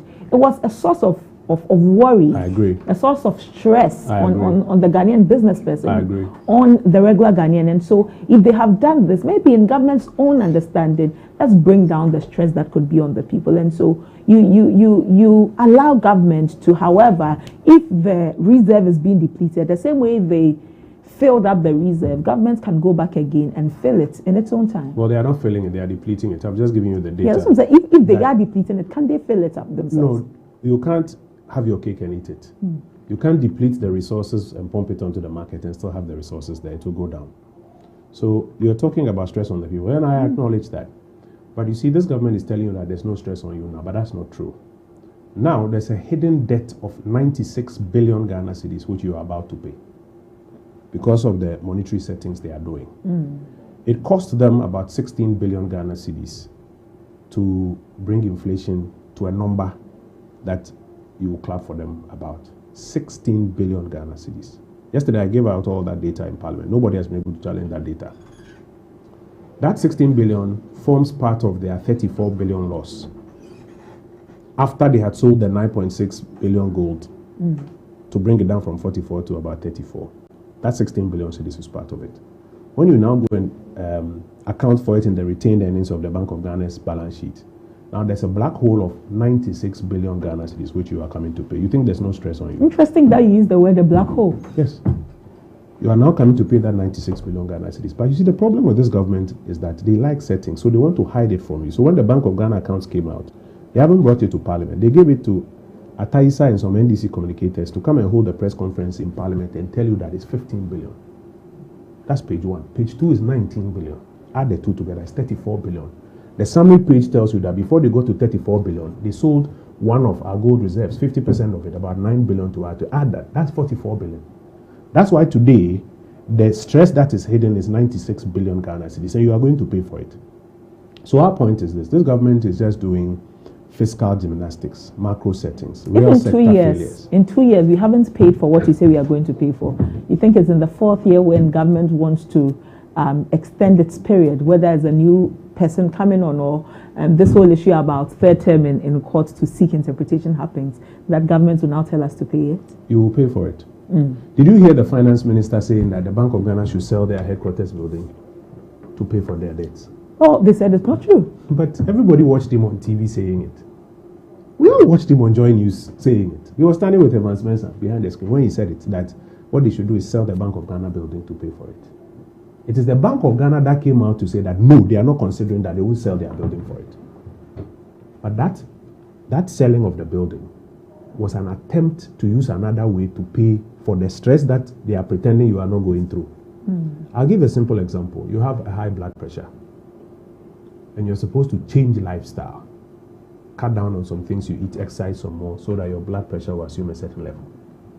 This government is saying, you know what, don't mind the doctor. Just take your pills. You'll be fine. Your blood pressure is not going on. The day you stop taking your pills, that is the day you realize that your BP is still there. And by the way, those pills you are taking, it has consequences. If you open your phone lines and ask those who take BP medication, what is the side effect? They will tell you. The side effect is that hidden 96 billion, which you are about to pay. So our job is that we will raise the issues, we'll bring the facts, we'll bring alternative propositions. And we'll keep making a case to the people of Ghana that, listen, what you actually want is stability that is sustainable. When crude oil prices went to $128 per barrel, inflation shot up to 54% because we import the fuel. The price is now $128. Inflation has gone up, and it is causing, goods and prices to increase. The MPP adopted a stability program. In 2 years, we brought inflation down from 54% to 23%. That was 31 percentage points drop. We didn't lose 16 billion because we took our time to use tight monetary policy to do it. This government has brought it down from 23% to 5%. That's only 18, about half of what we did. And it tells you that they have lost 16 billion. If you think you are fine with it, I wish you well. Well, let's look at Ghana exiting the IMF Extended Credit Facility Program. And now, what new thing that we are all looking forward to hearing the minister talk about, that's the policy coordination instrument. We've exited IMF. The finance minister is absolutely elated that we've been able to service these debts, and then we can build from a very fresh start, a fresh foundation, turn the page over anew. But I go on your socials, Honorable Ponkum, and I see that you say government is coming for approval for some loans. Yes. What's that about? It's a fact. So this government told us that they had a superior fiscal strategy, one that was better than the one we have been implementing. And because of their superior fiscal strategy, they were going to be able to get more resources to fulfill their programs. Okay. They told us that they will move domestic resource mobilization to 18% of GDP. Ghanaians gave them power. They have actually brought it down to 15.7%. They inherited 16%. They brought it down to 15.7%. In some of the other reports, they say it's now at 16.1%. Today, we are waiting for the reconciliation that the minister will bring. First of all, they are not meeting the revenue target. In fact, even Q1 this year, they are behind revenue by about 5%. Okay. Now, because they are not meeting these revenue targets, I've told you that what they are doing is that they are suppressing expenditure. So the things they should pay for people to benefit, create jobs, let the real sector of the economy grow, agri industry services grow, they are not paying for it because they want the figures to look good. It's like a father who is not paying his kids' school fees because he wants the bank account to look good. That's what they are doing. But then if the kids' school allow for the children to continue being in school, hoping that one day the father would come to pay. I mean, because of his track record. This is a brilliant analysis that you have done. So you haven't done anything. The bill is still waiting for you. Oh, well. All you have done is that you have kept the money in the account and you're showing it to people that, my account is looking nice. But you haven't paid the school fees of the kids. And that bill is waiting for you. So yesterday in our press conference, we said that fiscal surplus that is hinged on expenditure suppression is not proper fiscal surplus. It's only deferred payment. It's still waiting for you. And when they ask you, how you do, so, Mr. in a woman account for you. Meanwhile, your kids' school fees haven't been paid. Your wife's medical bills are lying there. Now, what they are doing... But the ministries are not complaining. They are complaining. You heard the agri minister complaining. He's one out of You heard the works and housing minister complaining that Garrett is not being released. 2 out of many. I can take you through ministry by ministry. Go to the budget committee of parliament when they come and follow the responses that they give. What was allocated to you in the budget? How much of it was committed? How much of it has been released? What does government gain, Honorable Oponkroma, if government suppresses expenditure? What does it gain? Settings. You're still insistent on fact, settings. because, and I'm showing you, I told you the first thing they are suffering from is fiscal gymnastics. So on the fiscals, they are not raising the revenue. They are failing on the revenue. Therefore, they are not able to spend. But they want the primary balance to look good. That's the settings I'm talking about. So what they gain is the credit that, okay, primary balance is looking good. Tick. And Moody's and Standard & Poor's and say, oh, well, for us, we checked your bank balance and there's 200 in it. So your primary balance is looking good. That is what they gain. What we all lose is the fact that the things that must be done, that young man watching us this morning at home, the thing that must be done for him to get a job, he's not getting it. That road that must be paid for is not being paid for. On that Agenda 111 hospital, the 35 that they said they will finish this year. You know, we're in July, going to August. Right. Those 35 Agenda 111 hospitals that they said they will finish this year, that is the cost. The 600 CHIPS compounds that they said they will build in the first year, that is the cost. People are dying because of it. So while they are looking to achieve these figures, on the ground, the reality is that the things that must be delivered are not being delivered. And our argument is this: if you keep on doing that, you're only deferring government obligations down the line, and that is not a sustainable way. Is it that you are scared as NPP, since we know that there's a duopoly in this country, you're scared that if this Mahama government is out and you're able to convince the Ghanaian people to give back or hand back the country to Dr. Mahmoud Bawumia, you would have to do the work that you say they are deferring? It has happened before. And that is exactly what they are doing again. You remember when they piled up the take-or-pay contracts and were not paying? When we inherited power, Nana Akufo-Addo, when he was campaigning, had not planned that he was going to pay $1 billion a year for take-or-pay. Nana Akufo-Addo had not planned that he was going to have to pay over, I think, 20 billion cedis or so for the banking sector resolution. He had to pay all of those. It wasn't part of his plans. They've done it before, and they're going to do it again. So they are deferring all of these things so that the books look good. And then in the future, somebody has to pay for it. But I just want to land on this, your IMF question. So it has been only 9 weeks since the IMF ECF ended. 9 weeks. Okay. For all the fiscal discipline that they kept talking about. 9 weeks after the IMF left town. The IMF report is now going to the IMF board. It will get to the board on the 27th of July. It hasn't even gone there. And the moment the IMF finished the staff level agreement with us, we were in Parliament 3 days ago when they brought almost $1 billion for us to approve. And you know the trick that they did? This government, I keep telling you settings. So they broke it into about 4 parts. $500 million, $300 million, $22 million. And then if you look at the net borrowing in the budget, about $180 million. So if you are not careful, in fact, if you like, watch the headlines that have been published. The government has approved $300 million for education. By the way, we were not borrowing for free SHS. Now this government is borrowing for free SHS, but that's a different matter. So if you're not careful, you only see $300 million. That's the kind of settings and headlines that they do. We, on this side, with great respect, like we keep saying, we're in a community of reading men. So we read, put it all together. It's about $1 billion. 9 weeks after the IMF left town. Now the IMF has told you that by 2028, your debt should not exceed 55% of GDP. The same IMF says that if they look at where you are going already this year, you may end at 53% of GDP. That leaves you only 2% of GDP between end of this year and 2028.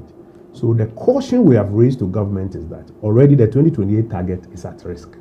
And debt sustainability, we're going back to the same problem where Ghanaians, we made a mistake in 2017 when we said that, there were some taxes that needed to be removed. We call them nuisance taxes. And we removed them. At that time, I think tax to GDP ratio was about 19% or so. And when we removed those taxes, it brought us down by about 3 percentage points.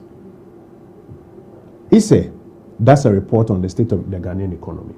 I'll find one and I'll send to you. It's there in black and white. So we have learned a lesson from it.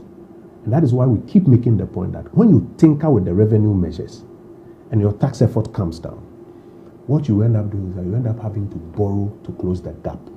And it is that borrowing that almost every 20 years takes us back to the IMF. Abena, is that what we want to be doing again? That is the burden that we have been telling the people of Ghana, that even this about 45% of GDP where we have reached now, it doesn't include the 1 billion. And so if they keep on this track where revenue is collapsing and they are borrowing to fill the financing hole so that they can catch up, and where the so-called investment purposes have been poorly conceptualized as policies. Look at Nkoko Nketingete and what it's doing. Look at 24-hour economy and what it's doing. Look at some of the policies we have discussed. It will not be able to yield a return for you to go and pay back. And when that black hole becomes bigger, you then have to go back to the fund. I'll ask you what your takeaways for today's review would be. But before that, there's a story attributed to you that the 90% of big push projects is sole sourced. Meanwhile, Minister for Roads tells us that it is not up to that number. On what grounds do you stand on? Well, that 90% is not attributed to me. Okay. It's attributed to the Fourth Estate that did all of that analysis. The Fourth Estate wrote to them. They provided details. The Fourth Estate did the analysis and said 90% of the big push projects were sole sourced. Remember, the president said he would investigate, so he set up a team to investigate. You know what they did? Go back to the Fourth Estate review of that investigation. They went to put together all contracts under the ministry. Not big push, all contracts under the ministry. And they said that if you look at all the contracts, it's only about, I think, 40% or so that was sole sourced. But the Fourth Estate was specific about big push contracts. So yesterday, we raised the fact that this government tells you one thing at the headline. When you yourself take pains that I won't just follow the headline, I won't follow what Kojo Pankroma is saying, I won't follow what Atofos is saying, I want to go and read the data myself, you will find that the data is at variance with the headline that they have given. And that was one of the examples that we cited, that if you just listen to them, you will believe what they are saying. You know, when the minister went to the Volta region on the big push inspection, I don't know if you watched the video of the women who came to see him. They said, don't mind these contractors. It's when you are coming here that the contractors, they come here because the press will come here. And then when you are gone, there's nowhere going on. These are not my words. These are the words of the women as published by the bloggers who followed the minister. Of course, they couldn't control the women. They had to tell the truth. So the so-called big push that they are talking about. And by the way, the big push, you remember we told them that they have renamed a lot of the MPP projects as big push. And they said, we're lying. Later, when the minister came to parliament, he said there's old big push and new big push. Which one is the old big push? It's MPP projects. Welcome. I know you have to be in parliament. Finally, you've said all of these things, the things you expect of government, so that you believe that if they do those things, it will be better. What are going to be your takeaways or your expectations of the finance minister when he appears before parliament? Number one, the mid-year review is not a platform for announcing new programs, new projects, new policies. So today, what we don't expect him to do is to be announcing new things. I think anybody who hears him announcing new things should object that this is not what it's about. It's about reviewing what has been approved by Parliament and resources made available. Okay. That's number one. And I'm expecting him to stick to that. Number two, I'm expecting him to be candid about the actual performance of the fiscals on the monetary side as well, the real sector, employment, and then their flagship programs. I'm expecting a candid presentation, not the usual one they do. the PR incentives, not that one. They said, where they are having problems, admit it. That, listen, these are the problems that we are having. And number 3, I'm expecting him to tell us the corrective measures they are going to take, because the data has already been published by the Bank of Ghana. So everybody knows the data. Where you are having problems, I'm expecting that he will now explain to us that, okay, let's say in Kokonkitingkiti, we are realizing that we did not conceptualize the policy properly. We didn't include in it feeding and medication and a value chain for how they will probably even take the chicken and process and get it onto the market, off-takers, etc. So in 2027, we are going to try to solve that. Okay. That would be candid. I would expect him to say, listen, we erred in not even continuing 1D, 1F and correcting what we thought was wrong, but just cancelling it, and it has not been replaced with anything. So this is what we're going to do about the incentives that were there, so that at least while we are waiting for the 24-hour economy markets and the incentives, so more factories, etc., can happen. And I think that if he is candid about the numbers, and if he's candid about how they want to correct problems they are having, all of us may be able to believe and have some hope in what he's saying. But if he continues with this whole thing of, you know, the settings and giving names to things and coming to tell us that 6.4% growth, and he won't admit that it is driven by gold and that their core areas they went to has not delivered, then we're in for a long haul. All right. Honorable Oponkroma, we are grateful for your time this morning. We look forward to maybe another conversation on the Bank of Ghana, since you're so intent that when the governor speaks, we all listen and it's not in camera. So hopefully we have that conversation soon. Thank you. Honorable Kojo Oponkroma is the MP for the righteous people, like he says, of Ofuansi IAB, and the ranking member on the Economy and Development Committee in Parliament. In a few hours, the Finance Minister, Dr. Kasia Lato-Forsen, will be in the House to present the mid-year budget review, and we'll be following keenly to see what else for us for the rest of the year. We'll take a break. When we return, we bring you more here on ABC in the morning. Do stay.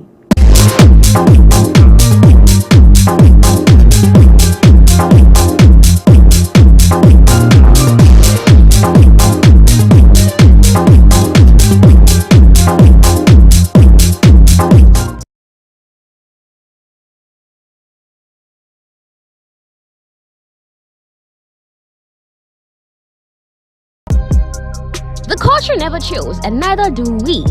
Viral moments, breaking stories, new drops, exclusive interviews, spotlight artists shaping the sound right now, and our African Star of the Week taking over timelines. Then it's straight to the top 10, the songs running the streets, owning your playlist and living rent-free in your head. No skips, just heat, pure vibes. This is the Rundown, your ultimate destination for everything entertainment.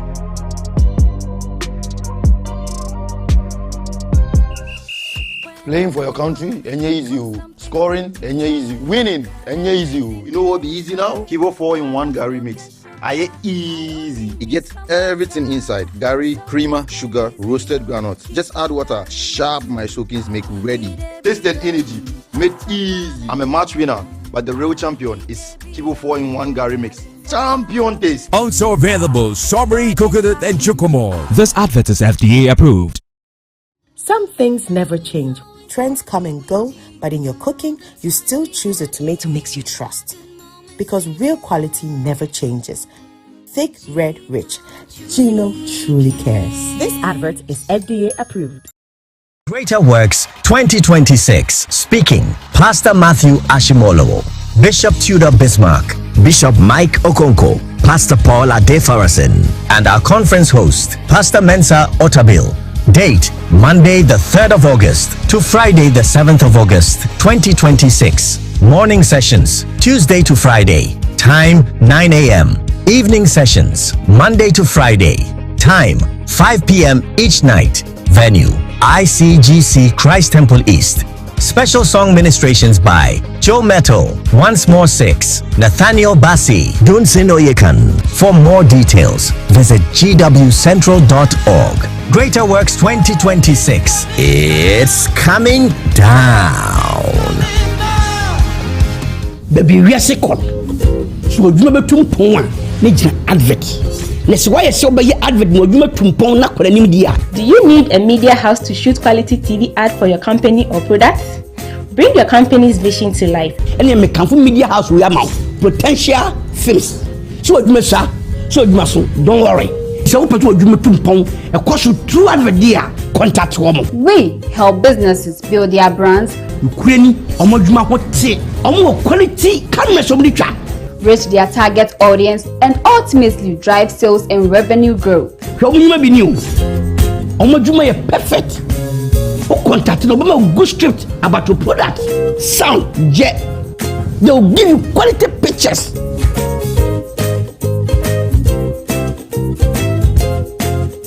How do you see it?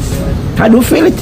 Wow. So put your young on Makasa. First number way 0541 16 28 28. I'm repeating 0541 16 28 28. Call them. Number one, Potential Films.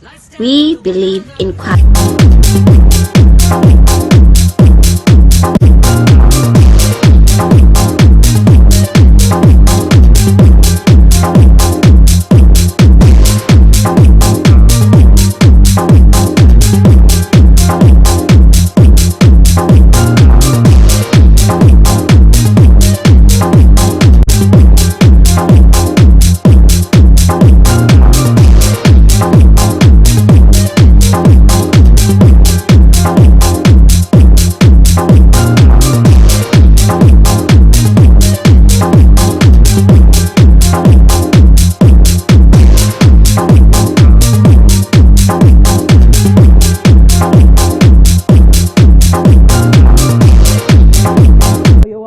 Thank you so much for joining me here today on ABC in the morning. Very soon, the Finance Minister will be in Parliament to present the 2026 mid-year budget review. We look forward to hearing what the Finance Minister has to say, and it would also inform what the rest of the year is going to look like. So you should keep your TV here on ABC News GH. We'll bring you that presentation, and we'll bring you all of the news that accompanies the presentation. Our website is www.abcnewsgh.com, where we'll bring you all of the news as it breaks, as it happens. And so you don't want to switch away from that. Our socials at abcnewsgh_, at abcnewsgh_. Thank you for joining me via Facebook and via YouTube. I'm most grateful. Have a comment on Facebook. Kingsley Basintali says, under 1D1F, the NPP went about renaming already existing companies. There was simply no structural plan in implementing such projects. The 24-hour economy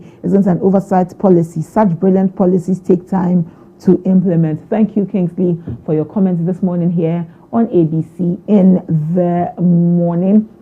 My time is fast spent out. I would love to open the phone lines, but I'm unable to. When we come your way again, we'll do well to bring you conversations that matter here on ABC News GH. At 12:30 p.m., the sports team, Nana K and Dennis, will come your way with Game Time. You don't want to miss out on that at all. There's a lot to unpack in the sports sector, and so please tune in at 12:30 for very insightful and engaging comments or engaging conversation. Thank you to you, my viewers. Cross my T's and dots my eyes. Stress way they my chest out ostracized. Do I teach you man Robert T. Smell the ties me and I GB Yaka. I'm capitalized. My jelly be alive. I'm not to relent when you're testing your happiness. I'm Abena Mante. Enjoy the